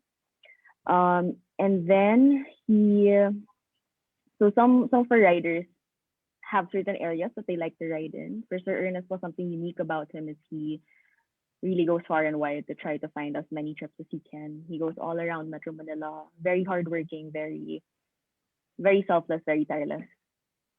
What's He's the the first one. typical length of his cycling, of his delivery in a day? For the distances. So the distances po more or less the same. So for cyclists, siguro mga roughly 3 km or even less. But our cyclists who kasi can go anywhere, so they're not limited or they don't have to stay in a certain area. But So, Antipolo to San Juan, ang haba nun. hindi naman po one leg, sorry. So he did some Okay. trips in Antipolo, and then another parang eater saw him in Makati and recognized him from delivering elsewhere. So they commented na parang ang sipag po talaga niya. Being Oo. present in like so many areas. Yeah, Opo. okay. Yeah. So he's the first one. Our second nominee is Sir Joy Habana. So also one of our top-rated delivery partners. Also the breadwinner, family of 6, works multiple jobs. So aside from being a Grab food rider, he's an on-call pest control technician, and then he also works as a real estate agent. Something unique about Sir Joy, he's actually a PWD, but with how hard he works, honestly, you wouldn't expect it. So aside from supporting his family, working multiple jobs, he's also very active. So some fun facts, he's a hiker in po, he's traversed Mount Pulag. He's active in water sports. He's a member of a dragon boat crew. When you see like the list of achievements na Sir Joy has achieved, it's definitely something awe-inspiring. He serves as an inspiration po as well. So since he understands what it's like to be a PWD, we learned that he's also active po in other organizations that help support and kind of train and provide support, but overall he provides support for other PWDs like himself, just because he knows what it's like also. So That's very inspiring, Rachel. socially Wow. responsible. For sure Oh, po, yeah, wow. very socially responsible. Yeah, so that's the second one po. And then the third, last but not the least, we have Sir Lito Bistro. So si Sir Lito po, another rider who has 5-star rating. So the way we chose our nominees also was not only by listening to their stories, but also looking at how eaters and how customers remembered them. So these are all guys who were remembered very positively by the people that they serve. He started with Grab Food as a part-time delivery rider. He also has a day job in a mall food court. So like the other two po, very hardworking, talagang kayod all day just to support himself, to support his family. Something nice about Sir Lito is he mentioned that he draws strength from the kindness and the positive feedback that he receives from his customers. So interesting, Justin mentioned something a while ago na parang for some delivery partners or riders, syempre the main objective po is being able to earn. So it's nice when you hear about others also who not only want to earn, but also want to make sure they leave a little bit of good vibes with the people they serve. So this is something that Sir Lito has emphasized multiple times that is very important to him. He mentions that he draws strength from hearing good feedback. So just a testament to show how important it is to just thank your rider or say, have a good day or be safe when they leave. It's something that really stays with them. And he's a perfect example of that. So yeah, those are 3 nominees po, sir. Rachel, those are all just as beautiful stories. And we are mighty proud to honor all of them, from each one of the panelists today, the speakers. We are really proud to give them honor so that their families, their children, their community, their neighborhoods will know that these are people we look up to, and that we honor. By honoring the cyclist couriers, we honor the Filipino as well. It means a lot that we have our first Pajak Power to the People awards, and that these are the nominees that our judges will have difficulty in choosing, because that's why they're judges. Kung mahirap pumili ng nominees, palagi ko mas mahirap din o kasing hirap yung trabaho ng mga judges. Hindi madali ito. Ang laking bagay. As one of the judges said, mas nahirapan sila dito sa nominees kasi I think nakadalawang deadlock na yata sila kasi the stories are all inspiring. I think just by seeing all their names and faces, their names, you already know that they are winners, because when we support cycling to work, especially cycling as work, everybody wins. And our viewers, first of all, especially the city planning offices, our colleagues in DOTR and MMDA and DILG, and our colleagues in DTI, please, it's not only interconnected, protected bikeways that will matter most. It's your support to make sure that after this pandemic is behind us, we will have a far better, happier city. Cities to live in, urban places where mobility, inclusive mobility, is the priority. Yung 88% in Metro Manila, but the same kind of percentages, probably even bigger when you go out of the greater Metro Manila area, because certainly this is something that we will apply on a national scale as well. Colleagues, as I said, ang haba ng usapan natin, ang dami-daming na-present. All I can say is on behalf of the judges, I'm not a judge, so I don't have this hard part. Good luck to all our nominees. We would like to express, of course, our gratitude to your tireless efforts and for your continued work in the front lines, especially during this pandemic. So my colleagues, I'd like to show, in this slide, something that I hope you can all try to remember. The slide that you're seeing in front of you shows, pinapakita niya what's in store for our Pajak Power to the People awardees. Ano ang matatanggap nila? Our panel of judges will be evaluating the nominations submitted by the participating companies.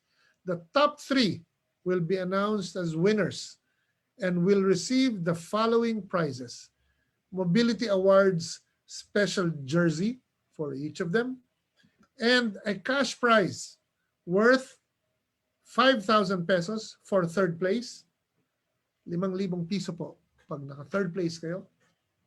8,000 pesos for second place.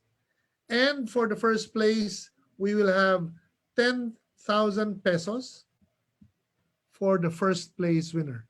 Of course, apart from the Pajak Awards, we will also be recognizing the other awardees, which is the most voted city, workplace, and commercial establishment through the People's Choice Awards. Libo-libo na po ang bumoto at mas mahirap ang magiging trabaho natin, but everybody's a winner. Today also marks the last day of voting for the People's Choice. What are you waiting for? Go to bit.ly/MA People's Choice now, or visit our Facebook page to go to the People's Poll tab and vote for your favorite bike-friendly LGU, workplace, and establishment. Voting is open until 11:59 p.m. tonight. Pagpatak ng hating gabi, tapos na, sarado na.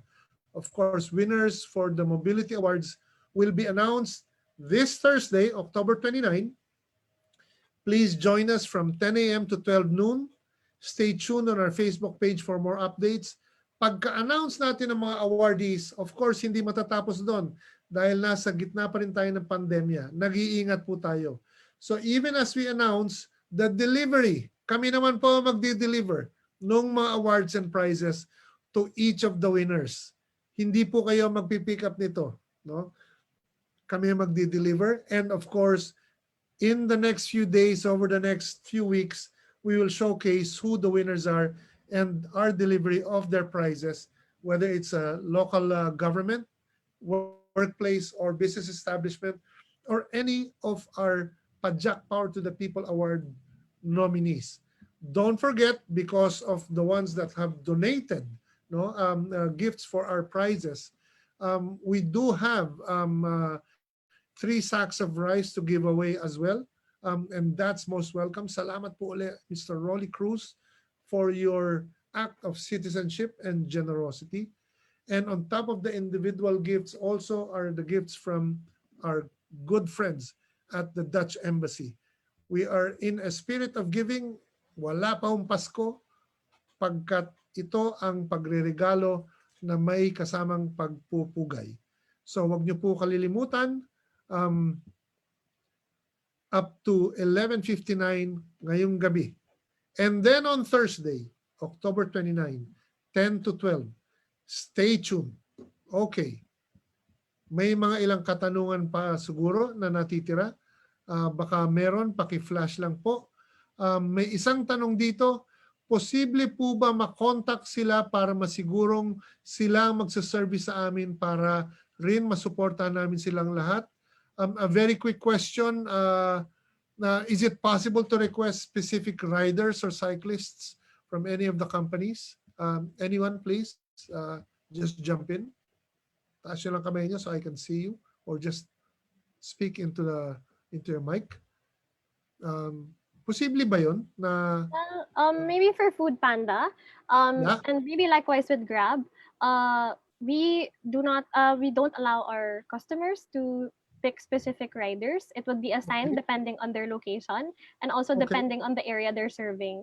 So as for that, on Food Panda's end, it's not quite possible. Okay. All right. That's good to know. Same, Rachel? Yes, same for Gab. So just in the spirit of fairness po and keeping everything efficient as well. Okay. Based on It's all, location siya. it really is about efficiency kasi hindi pwedeng may pinipili at pagdating sa cycling, kawawa naman yung favorite ng lahat kasi siya ang pagod na pagod. I'm pretty sure Jessa and Lucan ganun din, ano? Yes, sir. Yes, It's the same po. employment dispatching. Okay. So, may ilang pang katanungan. Yung kaninang question, Rachel, do you have it at the top of your head? Ano yung ratio between, is there between women and men cyclists in Grab? Overall, for all delivery partners, for roughly 15% are female, and we hope that percent increases in the future. Okay. All right. So, panawagan po sa lahat ng women cyclists. Grab Philippines. Apply kayo. They are looking for women cyclists as well. And we will flash on our screens, if not later today, then tomorrow certainly, things that we can help with Grab food delivery cycling services. Ano pa yung mga ilang question natin? I asked actually Rachel earlier, and maybe I'll ask si Jeza and Justin as well. Jeza, ikaw muna, and then Justin, and then Lucan. Do you have a message to the public or to government? What can they do, no, to support our cycling courier services people? Jeza, ikaw muna. Anong pwede nilang gawin? No, anong mensahe mo sa kanila? For me, sir, first they need to create a safe lane for the bikers. And it's not about just the business, also for the people who are personally using it. And let Metro Manila be a safe place for them to go around. Some say we are not fit for that kind of transportation because of the heat, and it will help if they are doing something about it, na babawasan yung mga puno sa gilid-gilid. So, let's not decrease yung mga trees sa side, so our cyclists can go through that lane. And also to give them the proper protection that they need.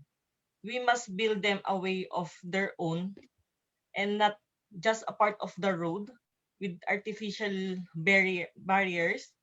And I hope that our local chief executives and policymakers also put their heart on these cyclists who only aims to make their families' lives better. That's all. Jessa, maraming salamat. Okay, thank you very much. That's loud and clear. By the way, no, isa yan sa advocacy ni Deputy Speaker Ligarda, no? Dahil si Lauren Ligarda is saying, kulang ang mobility kung nagpuputol tayo ng puno o hindi natin inaalagaan kasi yan ang nagpapalamig sa ating mga syudad. So, a message again to also, especially to our chief executives sa mga syudad natin. Plant more trees. Care for more trees, stop cutting, and help us ensure that our cities are, populated with trees and keep because it's not enough for interconnected, protected bikeways. Kailangan din natin ng shade, kailangan natin ng kagandahan sa ating buhay. Speaking of kagandahan, ang bonggang buhay, Justin. Same question, but also dagdagan ko na rin. Do you have any tips or any things to say that can encourage more women cyclists to take to the road to cycle to work or maybe even work with Food Panda? Okay, well, to answer your first question, I'll bring up 3 points. So one is what Jessa said also, an increase in bike lanes. If there are government officials listening to us right now, an increase in bike lane would definitely be a good addition, not just in protection of the bikers, but also even the cars, even the motorcycles and the buses that we have. And secondly, since bikes are now in demand and they're mostly on the road due to the pandemic, it is nice to have a set of protocols and a set of rules, not just for our motorcycles or not just for the cars, but considering the bikes as well. So like an equal rights for everyone. And for the third one is to all the NGOs that I've been seeing, let's continue to pursue a bike movement to promote not only for the environment, but also for the health of each one, since bicycle is also a form of exercise, which is good for us as well. So with those 3 aspects, I think it would be very beneficial and it would really increase the growth here in the country on the cyclists. And as for the second one, I'm very proud to say that Food Panda has been very open to all sorts of minority groups, all the PWD, women, and even if this is a male-dominated work. And I'd like to invite everyone, most especially the women, like Maria. I think we can prove to them, we can prove to the men that we can do a lot, or even more. And despite this being men-dominated company or a men-dominated field, it is great to have women there because iba talaga pag babae ang nagsiserve sa'yo. And iba yung pagmamahal or dedication na nabibigay ng babae. Thank you so much. Women cyclists, narinig nyo yan. Iba talaga. At kami sa ICT and Climate Reality, Manila Moves 350.org, and syempre, ang Pinay Bike Commuter Community, naniniwala sa sinabi ni Justin. Iba talaga pag babae. So kung right now, right at this moment, dominated by men ang cycling and commuting or delivery, baliktarin nyo, kayo na mag-dominate. The entire arena is waiting for you. Parting words, Lucan. Yeah. Parting words.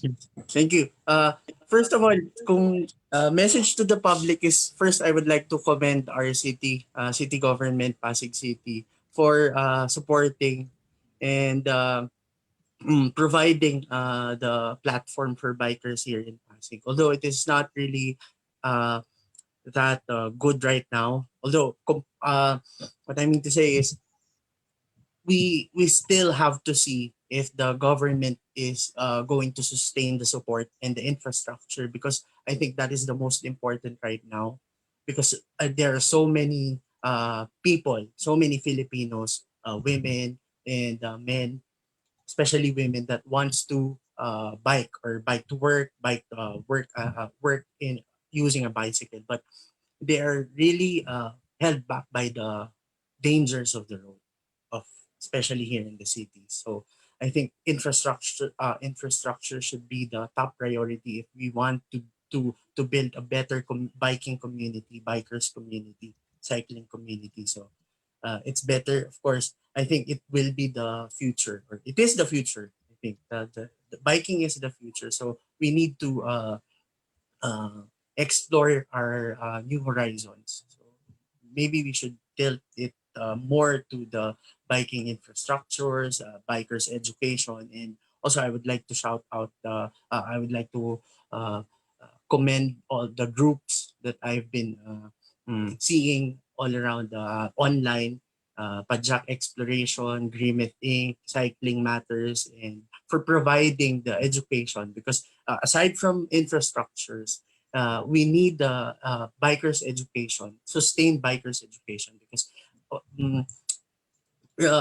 we're very new to this kind of new normal, no? Na maraming nagbibisikleta pero kulang yung infrastructure. So we're very new to this. So we should explore, and me as an advocate, I'm more of an advocate, than a businessman. So I think it's better to develop, first of all, yung trees, yung kanina sinabi ni ma'am na huwag tayo magputol ng puno dahil masakit sa puso.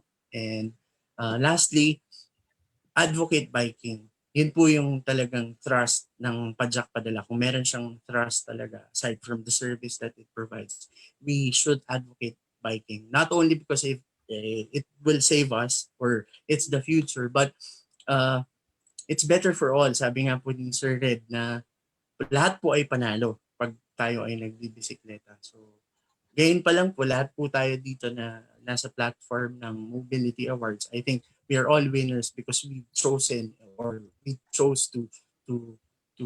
bike to work, or use bike as work. So yun lamang po.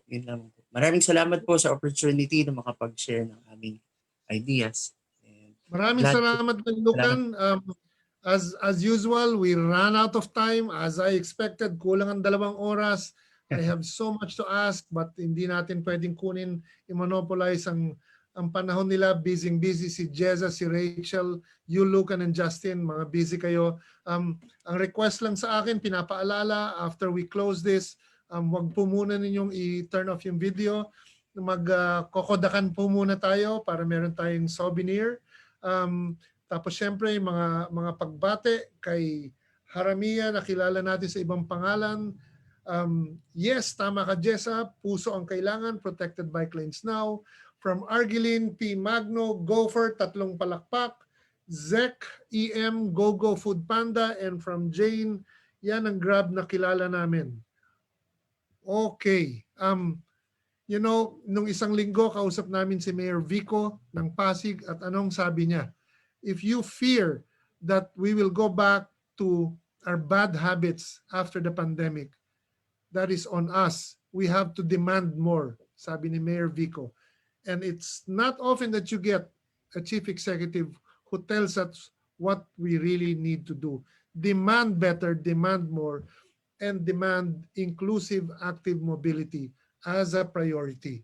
Hindi lamang kotse. 12% lang ng Metro Manila households ang may-ari ng sarili nilang kotse. The rest have to commute. And if our commute is still not enough, then that's also why we need protected bike lanes that are also interconnected. Hindi bisikleta ang tanging solusyon, pero bahagi siya ng solusyon. Bike lanes, multimodal transport that allows you to bring your bicycle on the MRT or LRT or on buses and jeeps. And then you can go to the city and move around as well. Remember, pag ang mga neighborhoods ay puro kalye lang para sa kotse, dinadaan-daanan lang kayo ng mga sasakyan. Neighborhoods that are walkable are neighborhoods where commerce thrives. Lumalaganap ang negosyo, lalo na yung small and medium enterprises. Pag nagbibisikleta, naglalakad ang mga tao, people enjoy one another more. They learn to be humans. They don't talk to their own phones only. They see other people, they meet, they taste, they smell, they enjoy the company of other humans. Another mayor, Mayor Francis Zamora ng San Juan, also reminded us with a very specific example. He is a chief executive who also cycles in his work, not just to work, but when he is working. Kaya sabi ni Mayor Francis Zamora, kaya iba ang pagtingin ko, I see things that you don't normally see when you're in a car or on a bus or in a van driven by other people. Nakikita niya yung basura, nakikita niya yung sirang infrastructure o yung mga magandang ginagawa ng kanyang mga mamamayan. So that's a message to our chief executives as well. In fact, I suspect that that message resonates with our speakers today, that our chief executives and our government officials should cycle to work at least once a week, if not more. So you understand the kind of struggle and the kind of happiness that our cycling couriers are enjoying at the moment and the services and infrastructure that they deserve. Hindi mamahalin ang protected bikeways at interconnection. Kailangan magtrabaho lahat ng syudad sa Metro Manila, and very soon it's the same message in a far bigger scale. Mas bongga tayo pag nag-nationwide na. So wag nating kalilimutan, after a fruitful discussion, October 29, we announced the winners of the Mobility Awards, including the Pajak Power to the People Awards, all the first time. There's a lot of questions and comments that we can't read anymore, and we'll send them to everyone. Pero antabayanan niyo po, on behalf of my colleagues who silang nagbuhat ng araw na ito, lalo na si Ira at saka si Celine, rarely sila nakikita ninyo, pero sila ang pinakamalaking mga girl muscles, bigger than mine, because pasan nila ang napakarami. On behalf of my colleagues in Climate Reality, si Naz, si Ian, si Toff, no? Si Chuck, and all the volunteers in 350.org Pilipinas, our colleagues in Pinay Bike Commuter Community, led by Jerry Haramia, Amar Nani, and on behalf of all of you who support the Mobility Awards, this will be the first. Naririnig na namin na marami ring gustong magkaroon ng awards. Ang gusto namin gawin yung mas bongga pa, mas maayos, mas bonggang-bongga. Daigin pa itong unang Mobility Awards because the winners, as our panelists have said, is not just the cycling courier delivery people, not just those who cycle to work. Everybody wins when we promote active, inclusive mobility and multimodal transport. Panalo po tayong lahat. And hopefully, there will be more awards, including at the city level. Don't forget, Food Panda, Grab Philippines, Gopher, Pajak Padala PH. May your businesses succeed. And when we say that, we will make sure that we do everything we can so that your businesses also flourish. On behalf of ICSC, thank you sa inyong lahat. Salamat Lucan, Justin, Rachel, and Jessa.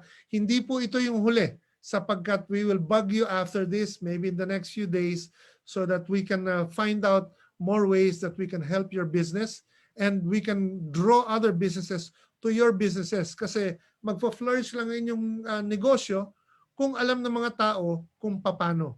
And so we'd like to point more businesses to you. Talagang kumita ng gusto lahat, whether profit or non-profit, because you guys matter. Maraming salamat po uli sa lahat. Don't turn off your video. Magkokodakan po tayo. And now I turn it over to Ira. Thank you everyone. Thursday, huwag niyo kalimutan. Announcement na Thank po. you. Thank you. Salamat po. Thank you. Boss Ira and Boss Celine. Over to you. Hello everyone, paki-turn on po yung cameras niyo, mag-photo op lang po muna tayo.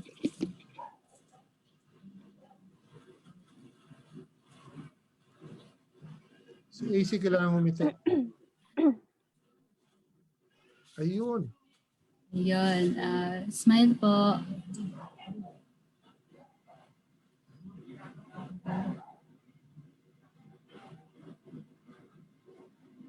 Okay na? Yes po, okay na po. Thanks everyone. Rachel, Justin, Lucan, and Jeza, we'll ask for your help when you go on the national awards level. Maybe you have some tips or you have businesses that you think we should reach out to or individuals. We'd be more than glad. So I hope you don't mind if we make a few calls later. And of course, schedule namin. If any of your nominees actually win the awards, we'd like to make sure na may profile din sila because they are really